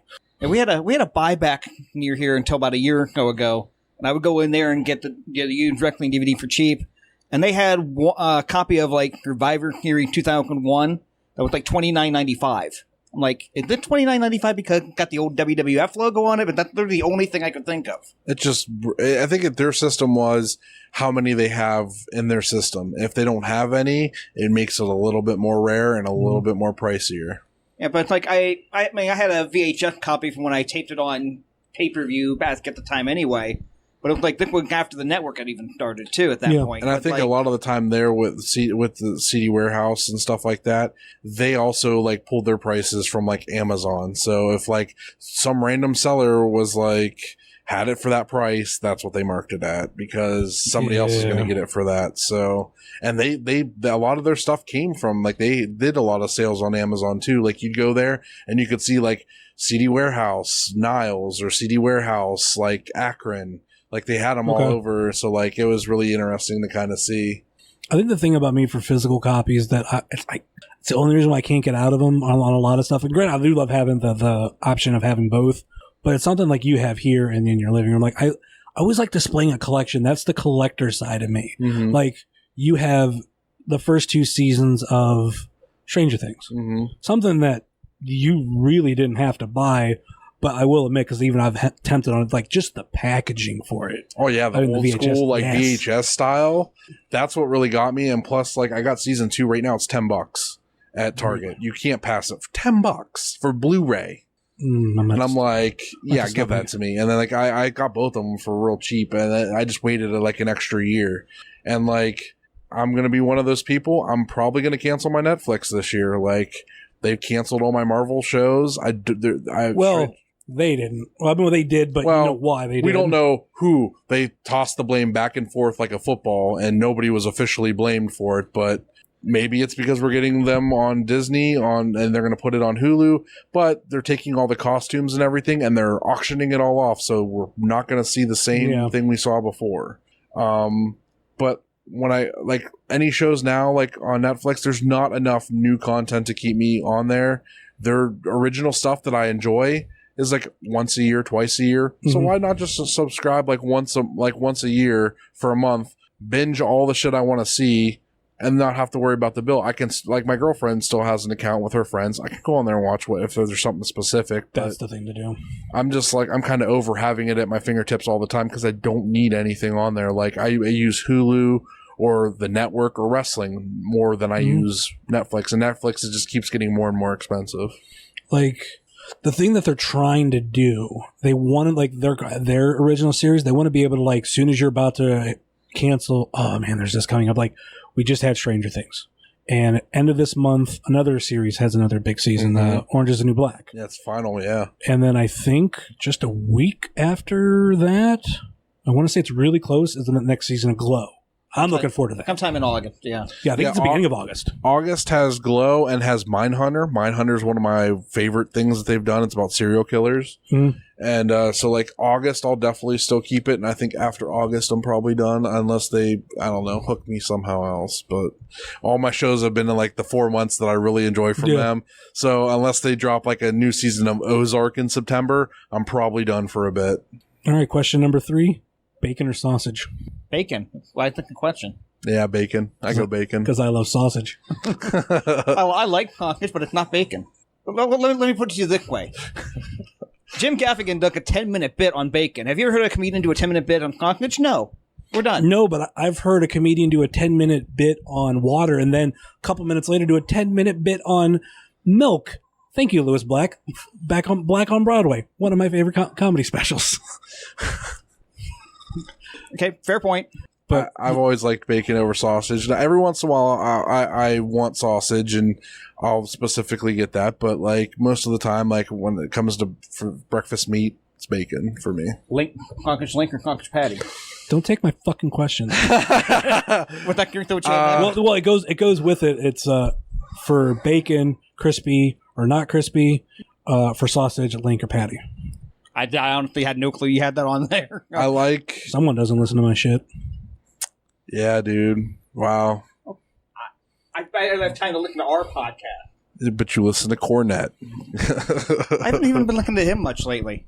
The Q&A one, yeah, but the experience, not really. So, I would go crispy bacon, and I would go...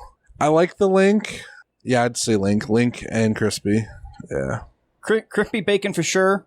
With sausage, if I'm having a sandwich, I want the patty. If I'm just having it side, I want the link. I always really look at it as like if you're at a buffet, like a breakfast buffet, for me, it would be Shoney's. Like, they have both in front of you. What are you grabbing? Like, of sausage, bacon, links. and then if it would be a link. Or patty. Yeah, link, yeah. Oh, just the links, and then like pour some like syrup on it. Oh, yeah, yeah. See, that's why I like, or even like do we have a Shoney's around here, Jared? No, we haven't had a Shoney's around here, and I don't know. You have to go like south of Canton on 77. That's the closest one. And like, I think I talked to someone at that one. They said there was only 2 Shoney's left in the state. They were one, and then I think the other one might have been the one around. They have another one around Marietta. Is there a famous WCW wrestler that lives in Ohio that we could get the open one? Definitely not Justin Incredible. He won't show up. Even if it's a sushi bar show? Ooh. Don't get me started on that show. I wasn't even at that show, and don't get me started on it. Yeah, that just sounds like a crock of shit. Anyway.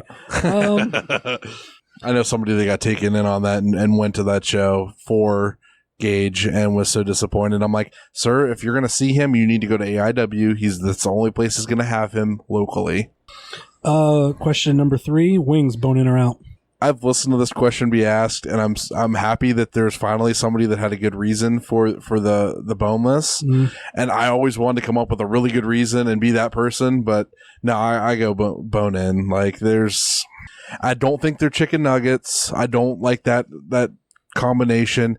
To me, because they're fully like dipped in sauce, that's not a chicken nugget at that point. Like, if there was breading on it, then it's a chicken nugget. With the sauce on it and there not being any like breading on it, it's not that. It's like a chicken bite. Like, there's Tyson has chicken bites that are like rib meat filled, like whatever. I get those every once in a while. They're okay, but yeah, bone in. What do you got? Usually bone in, but a lot of times boneless is either the same price or cheaper when you get more meat. Sometimes you go quantity over quality. I feel like they use rib meat mixed in with it, and it's not always 100%. Like, when you get the chicken wing, it's like it's 100% chicken because you're like getting it right off the bone. Yeah, if all things are equal, bone in. Okay. Question number 4, coffee or energy drinks?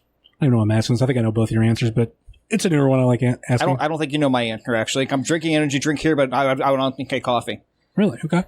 I'm not a fan of coffee at all. I'm an energy drink guy. So, like, Steve Guy was actually, I was agreeing with him on it. Like, I've never really drank coffee. Like, the one time I did, it made my stomach feel warm, and then I felt sick the whole time that it felt warm. So, I'd rather have cold drinks than warm drinks. I like hot chocolate. That's my thing with coffee. Like, I can drink coffee. It's been quite a while since I actually have. But to me, I grew up more hot chocolate.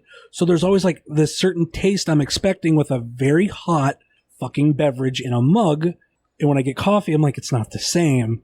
And of the two, I'll take an energy drink any day of the week. Certain cappuccinos I like. Like, there's one from Speedway that my mom used to get all the time. And like every once in a while I'll have one of those. But Tim Hortons hot chocolate for the win. Like, they're my favorite. Tim Hortons frozen hot chocolate, which I don't think they have it anymore.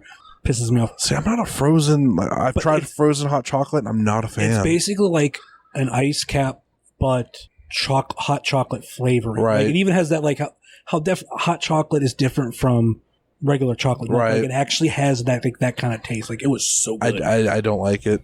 That's, yeah. Question number, I believe we're on 5. Gotta go with one of my favorites, a staple here on the podcast. What is it, Jared? No, I'm not gonna lie to you. I look at your show once in a while. I'm not a regular listener. Is it Die Hard? Is it a Christmas movie? Yeah, the Wilkman question, formerly of Kick Attitude, not really a podcast anymore, but it's still the Wilkman question here. Is Die Hard a Christmas movie? Yeah, and anybody who can otherwise get fucking wrong. I like the answer that one called Manders gave. Actually, well, you gave it, and then he agreed with it. It's a holiday. It's not a holiday movie, but it's a Christmas movie. Like, yeah, it's like it's. I do watch it during Christmas though. Like, it's not Christmas season to me until Hans falls off the Nakatomi. Like, I watch it every year now. Like, maybe I'm just like trying to buck that stereotype and be that guy, but I do watch it every year, and I only feel like I want to watch it during that. Like, I don't want to watch it during the summer. I want to watch it during Christmas because, like, he's there going to see the family, try to get things back together. I feel like there's some vibes there, like, and the fact that they say that that Arnold Schwarzenegger movie isn't a Christmas movie. Yeah, it's like the director who says it's not. It's like, fuck off. Well, it's like Bruce Willis says it's not because it's a Bruce Willis film. It's like, shut up. That was more, I think, because it was the roast, and it was just it's just a line like center of attention right now. Like, it's a Bruce Willis movie. Like, here's my thing with Die Hard and why I think it's a Christmas movie. It's a Harry Potter movie. Yeah, the entire point of Die Hard is he is trying to get home on Christmas to his family. That's the basic plot of it. Like, safer and go home to see the it's exactly it's snowing, and it's an action version of Plane, Train, and Automobile. It's sort of snowing at the end of the film with like the paper falling. Like, it's their way of making it snow, and like it's. You know who adamant about Die Hard not being a Christmas movie? Boyce LeGrande, the wreck out in California. He worked for APW. Been with APW for like 20 years. He's adamant Die Hard's not a Christmas movie. Every Christmas, like Facebook is just inundated with people telling him, "Hey, my favorite Christmas movie is on Die Hard. That's not a Christmas movie." People, I think, go get overly crazy about that. This is the way I look at it. And like, people kind of get mad when I say, like, to me, it's not. But if it's you, like, do your fucking thing. I'm like, if you'd like put it in on Christmas, I'm not like trying to kick in your door, ripping it out of your fucking system. No, like, if you want to, I honestly haven't seen Jingle All the Way in forever, and I don't know why they don't play it on TV. Like, I feel like we get a Christmas Story on every station, but we don't get like the alternatives. Like, I haven't seen Jingle All the Way in forever. I haven't seen a couple of different films. Like, that's why. When we talk about digital, like, that's why, like, buying them, like, this past Christmas, like, all my favorite Christmas movies, I made sure I had digital copies for. And the movie that gets played every Christmas and it's not a Christmas movie, it's No Wonderful Life. It happens to take place at Christmas, but that's like it. That's no discernible feature. That's a lot of people's argument for why Die Hard isn't a Christmas film, is just because it takes place at Christmas. It released in July. It's this and that, but... Yeah, but... Again, the Christmas is integral to the plot of Die Hard. I feel like it's not an action Christmas film. Yeah. How about that? Yeah. It's a Wonderful Life. Christmas is not integral to the plot of that movie. Okay. Other people think Frozen is a Christmas movie because there happens to be snow in it. Like, the entire point of that movie is that it's not supposed to be snowing. It's not a Christmas movie. Yeah, I go with, like, my explanation. Like, I don't think it's... When people say Christmas movie, they mean holiday movie. And Die Hard is not a holiday movie, because people think like a real holiday movie is like, is Jingle All the Way. It is Home Alone. It is Santa Claus. Like, where it's just like everything about it is just all about like the holiday. Now you have like the other like alternative Christmas movies like Die Hard, Batman Returns, Rocky IV, if you want to go that route. I even joke around. I'm like, Step Brothers. National Lampoons, to me, like their Christmas Vacation. I don't know, like, there's people that love that movie to death. I own it digitally. I don't find it that funny. Like, there's one or two bits that I think are funny, but like, if the parts that are funny are fucking hilarious, though. I think if I would rank the National Lampoons movies, that in between that and European Vacation might be what I rank the lowest, but European Vacation, I haven't watched in a while. Mm-hmm. So, like, it might have gotten better. I love Vegas Vacation. The original, obviously, that one is, like, really good. Right. So it's like, like, you're not even the best in your own field. And obviously, Vegas Vacation is subjective. Like, I know people, like, probably think, that was one of the most recent ones. It's horrible. It's just, whatever. They played the hell out of it on TV.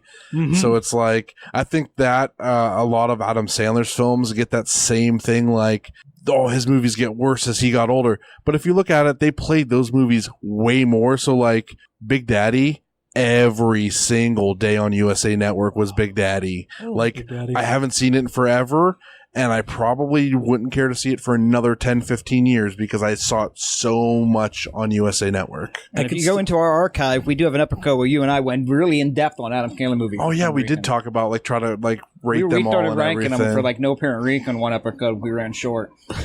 I could still like quote Big Daddy. Like there's certain parts. Like there's some great stuff like Hip Hop Anonymous. Yes. Damn You Scuba Steve. Like there's some good stuff in there. I wipe my own ass. I just said that recently. Just like I wipe my own ass. They're like, what? I'm like, nothing. Like Anger Management was another one that like people didn't really like, but I thought had some great stuff in it. Yeah. Like you said, Fish, Pony, Hip Hop Anonymous. Damn you, give him the easy ones. Hooters, like I could. There's some of them like it'll come out of me out of nowhere, or like I'll think of like only like you and my grandmother like have to pee every 7 minutes, or something like that. Coco got the really random Cheesecake Drombo reference. Yes. you got order three-piece cheesecake. Okay, peace out. And every movie we have mentioned is better than Little Nicky. Fuck that movie. Whoa! I hate that movie. I'm sorry. Was that a hot take? That got a hot take and had more controversial than Don't Mess with the Gohan, like a horrible movie too. But that is absolutely a horrible movie. But Little Nicky, dude, there was so much good stuff in Little Nicky. I love that movie. I hated that fucking Release movie. the good. I think that the whole like face thing was probably a misstep for the film. Yeah. But I feel like the rest of it was so solid. Like, I love when he's like floating up to like talk to her and shit. Yeah. Like, there's so many little things that are just so funny. Like when he's in the one brother's like the priest and he's like on the pizza. Mm-hmm. Like, there's so many funny things like that kind of tied to religion. And that's why I think like Dogma is such a great film too. Like, Dogma, fantastic. Dogma might be my favorite Kevin Smith I don't want to sit here and dog on religion forever, so we should probably just stop there. But like, yeah, I'm not gonna dog on religion. I'm gonna say Dogma's a great fucking movie. You may not dog on it, but like I could go for a while on it. Yeah, religions to each their own. That's where I'm to it. I've looked at it because I do identify as a Christian, but I'm not trying to push my beliefs down anybody's throat. As long as anybody doesn't try to push their beliefs, wherever they are at, like I'm fine. Like let's just. We don't have to talk about that shit because at the end, like, does it really matter? Like, what you think, what I think? That's just me. That's an awesome new metal reference. Word up, Linkin Park. I like. Honestly, I do love Linkin Park. Like, I hate that they get like so much shit because they put out some great music. I don't care what anybody says.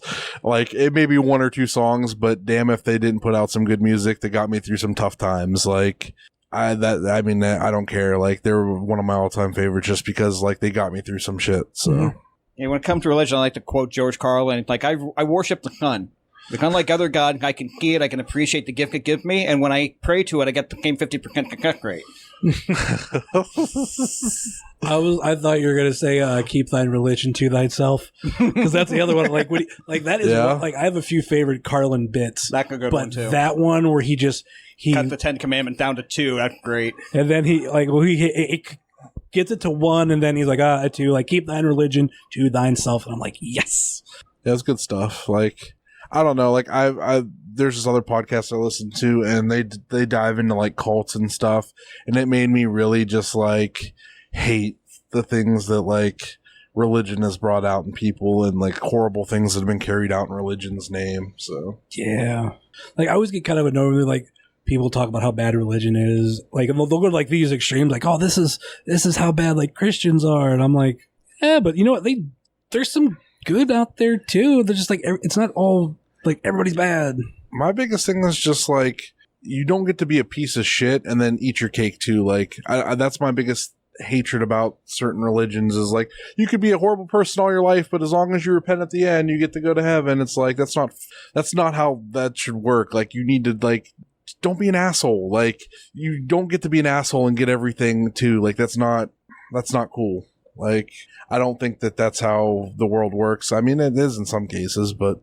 And for religion, I don't think that like the divine gift, like at the end, it's like just don't be a horrible piece of garbage. Yeah. And like, I think that's just something to live by. Just don't be horrible. Like I could be an asshole at times, but believe what you want to believe, but practicing it as well. Oh yeah. Right. Yeah. So I'll always say like, actually like the greatest Christian in the world was never pushed really religion on anybody. And that was, Mr. Rogers. Yeah. Like, the dude like lives such a positive life, like, and he was like ordained minister, but instead of like going fully into ministry, he decided to take up television. He basically took a lot of people hate it when I say this, but like he took like Christian values, but like put it where like we're going to take God out of it. We're just going to take the values part of it and say like treat people nicely and all this kind of stuff. And it's just like, yeah, like fuck it. Like if you don't want to worship Jesus, worship fucking Fred. Like he was a great guy. Well, I know I've heard one person in particular. I know he's like kind of like questioned like how Mr. Rogers was against homosexuality, but I think we might not know all the answers about that, but that's a different story. We've progressed so far as like a group of people. Like things now are so far removed from how they were before. Like I remember like watching the trailer for his documentary, like when they were showing like him washing his feet with a black man, like how that was so controversial at the time. And it's like, to us nowadays, it's like, why would that be controversial? Like, we're all like humans. Like, come on. Like, the race thing is so just. For the Camerican and Captain Kirk kicking your hair was a controversial thing back at the time. It just, for its time, it was what it was. Like, and those moments helped bring us to where we are now. Like, you can't forget those moments. Like, it's a big deal. Like, and we still got so far to go. But I feel like to me, like, hating somebody because of the color of their skin is just such a silly thought to me. Like, just from how I was raised, like how my mom raised me, it's a silly thought to me. Mm-hmm. Like, treat me nice, I'm going to treat you nice. Like, I'm not going to hate you because you look different than me. Like, I don't get that. I really don't. Yeah. I think even that could go in with religion too. Like, we're just like, oh, just because like because like when I hear people just kind of like go on against like Muslims, I'm like, do you actually know like Muslim is a peaceful religion? I don't think I said that right, but whatever it is, like being a Muslim is a very, very, or I think Islam, or I don't fuck, I'm just talking on my ass right now, but I know it's a very peaceful religion. Like your extremist are the Christian Ku Klux Klan type thing. Like that doesn't represent everybody. Right, there's a sect of them, but it's not, and they're the ones that give everybody a bad rap. I get it. Like, well, that's the thing with pretty much anything. The ones that seem to be the most vocal are the ones that are on that extreme side. Well, the vast majority don't follow that, but that's all you hear because they're the most vocal. Yeah. That's why stereotypes. So that's that whole echo chamber deal that I was talking about before. Like, echo chambers, just hate and all that kind of stuff. It all just bounces off and festers and just. Yeah. All right. Question number 6 for our Fave 5 is tailored. I kind of tailored around the one I thought about for you guys, maybe more for Butters here. Got to pick one. Favorite video game of all time? Ooh. Wow. I'll start because like it's a game that I've played multiple times. A runner-up is Tetris, but only because it's such a simple game. But a game that I'll go into like religiously every so once in a while, just play again. Legend of Zelda: Link to the Past. Dude, I honestly. Yeah, that's a tough one. If I had to go back to a game that I have played over and over again and actually bought multiple copies of on various platforms, Final Fantasy X probably. Okay. And that's not knocking any of the other Final Fantasy game. Final Fantasy VII is fantastic. I can't wait for that re-release to come out. Final Fantasy VIII, fuck that ending, but why did he get with Robin at the end? I felt like it's another one of those where the ending actually does kind of make sense if you play through the game. But to play that long and get that ending, I thought I just kind of pissed me off. I don't want to. If there's somebody out there that can actually play that, I don't want to spoil it any further than that. But I never played any of the Final Fantasies. I've only played one like turn-based RPG like that, and that was Super Mario RPG. I never liked the concept of the turn-based battling until I played South Park, and then it all clicked for me because it was South Park. Both of those were fantastic games. Yeah, they were. If I had to choose one game, I'd probably the only game I've ever 100%ed was Red Dead Redemption. Okay. And I think that was just because I didn't want to go to work, so I just spent a lot of time working on that instead of going to work. Mm-hmm. Series though, the WWE games since like the first PlayStation, I've played every single one of them. I play them nonstop until the next one comes out. Mm-hmm. And like I own all these other games. WWE is what I will play 95% of the time. Like the only thing that ever took me away recently was Red Dead 2 and Spider-Man. But still, like WWE was my dominant. Like they've always been. I love like wrestling that much that's my game that I play is wrestling because I can build my own universe. Like that's the best thing they've done recently is they added universe mode. So I can just make my own universe. Like I even have like my own company in it. Like you can do everything with your own belts. That's my series, but my game, I'd probably say Red Dead because I spent a lot of time on that and I really loved the characters and like everything was really fun with that. I think for me, series, it's my current like rekindling of Gears of War. Gears is really good. I'm excited. My buddy and I, he's been a PlayStation guy all his life. So with the Game Pass, having all of them, we both got that because he has an Xbox One now. And we went back through and played Remastered 2. We're on 3 now. We just got to the part where the one character was killed off that he played the whole time. So he was real... Yeah. And I wanted it to be that way because I wanted it to hit him hard because it hit me hard. Like, I love that character. And it hit hard when it happened the first time. I was so upset. Yeah. So and we played a little bit after that, but it hasn't, like, I feel like he kind of took it hard because, like, it hasn't been the same. We haven't really played it since, and I really want to get to 4 before 5 comes out. And 4 is good. And also, you could throw in 2, but it's not necessary. It's Judgment.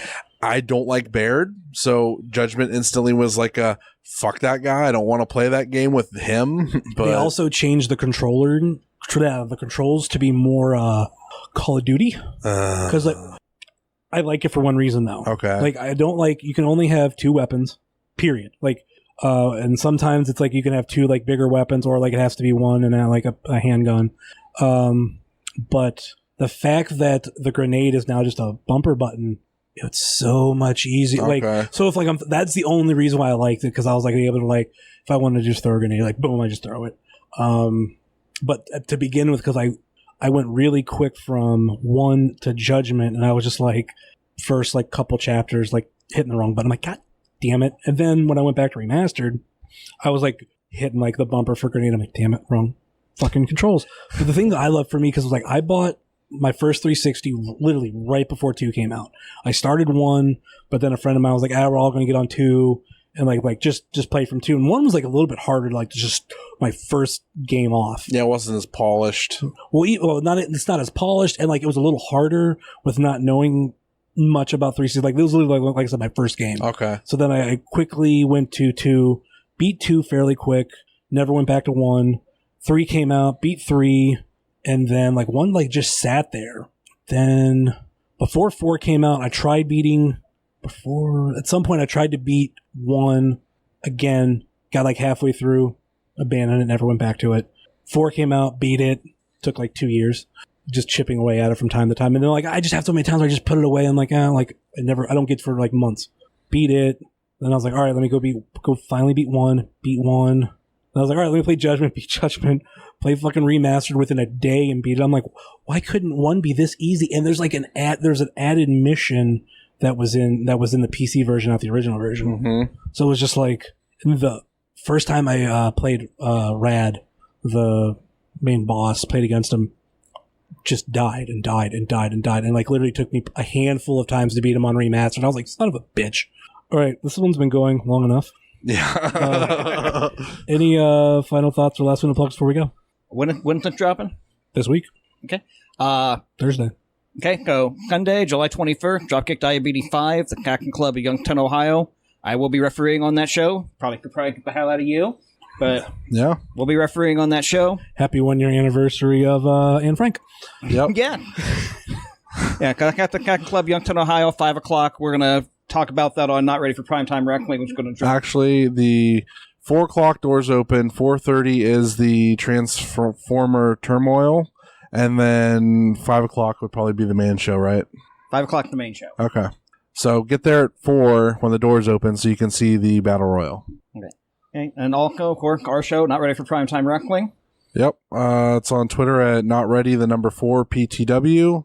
Also, Facebook.com/NotReady4 PTW. I believe the URL for that is notready4ptw.podbean.com. I think so. Yeah. So yeah, come listen to us talk about stuff and then have random silences while we watch stuff. Yeah, it's available on... We're getting better about it, but... Available on Google Play, Podcast Addict, pretty much everything but iTunes at this point. So. Did you find a way around that? Because you were having trouble for the longest. Did you end up with an RSS feed or whatever? Oh, yeah, I just found your guys' RSS feed. And if you have Apple Podcast, you can just add, as I'm pulling mine up to just know it, you hit edit, and then you can add a podcast by URL. And it's since you guys are Podbean, I know how it works. It's the Podbean address /feed, and that's it. I sometimes I hate it when you're too smart about something and you're not thinking about it properly. Because I remember when you guys get on, and then literally before you actually said something, I was like, motherfucker, I know I can get an RSS feed and just throw it in there. I'm kind of you're not on the app. I want on the app. I can't find. For some reason, it's not going through. He tried. I haven't messed with it yet, but reading it, I was just man, this sounds like a headache. I don't feel like dealing with it today, but because you got to link it to this and do this, and I'm well, he kind of started all that, so I don't know any of his information to try to link it to do things, and I'm just kind of over it. I went through it 3 times and never got an email saying you're approved, and we got an email saying, hey, there's an issue. Just got there. I gave up after the 3rd try. But we are on Spotify, which is how I listen to all my podcasts, so. Yep. You're looking at pretty much anything but iTunes, and again, if you have the RSS feed, there you go. About iHeartRadio. We are on iHeartRadio, Are we? in fact. Cool. I didn't know that. Now, was that before or after? That was recent, actually. Okay. I stumbled onto that, actually. Sounds like me. I was Googling Wrestling Cheers, and I got a link from iHeartRadio, and I went, what? Yeah. I don't even think mine was Google. I think I accidentally hit the iHeartRadio button and the link came up. I went, what? Cool. But you can find this show on Apple Podcasts, Google Podcasts, Stitcher, TuneIn, YouTube, Spotify, iHeartRadio, or Podbean, WrestlingCheers.podbean.com. You can find this show on Facebook, Twitter, and Instagram. Facebook.com/WrestlingCheers, Twitter.com/WrestlingCheers, and Instagram.com/WrestlingCheers. Email, if you so choose, WrestlingCheers@gmail.com. And we have the merch store over at whatamaneuver.net. Please check out our friends on the Trending Topics Network, such as All Beer Inside, Eurovision Showcase, Old School at the Movies, and Wrestling with Altitude. Check out our other podcast friends, such as Pod Van Dam, Super Fantastic Podcast, The Road Home from Wrestling, Haunted Home Video, The IndieCast, Center Stage, Sobros Network, UXWA Today, Big Gold Belt Podcast, the Co-Host Wrestling Show, Spotlight Series, I Got Your 5-Star, and of course, Not Ready for Primetime Wrestling. And check out our other non-podcasting friends such as Thrift Store Jobber, The Savage Stash, PowerSlam.tv. Use Wrestling Cheers all one word and get your first month free. Ringside Shots Photography, Sickening Pictures, Wrestle Void, Keon Sports, Stay Tough, Midwest Territory, Southern Underground Pro, and the official graphic designer of Wrestling Cheers, Moy Boy Designs. That will do it for us here on Wrestling Cheers, where everybody knows your name, even if you're deaf, dumb, and blind, like Anne Frank. Later. Making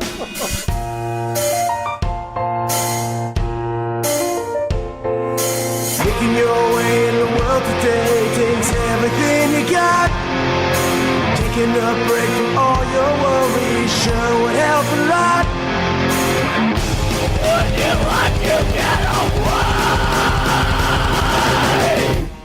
Sometimes you wanna go where everybody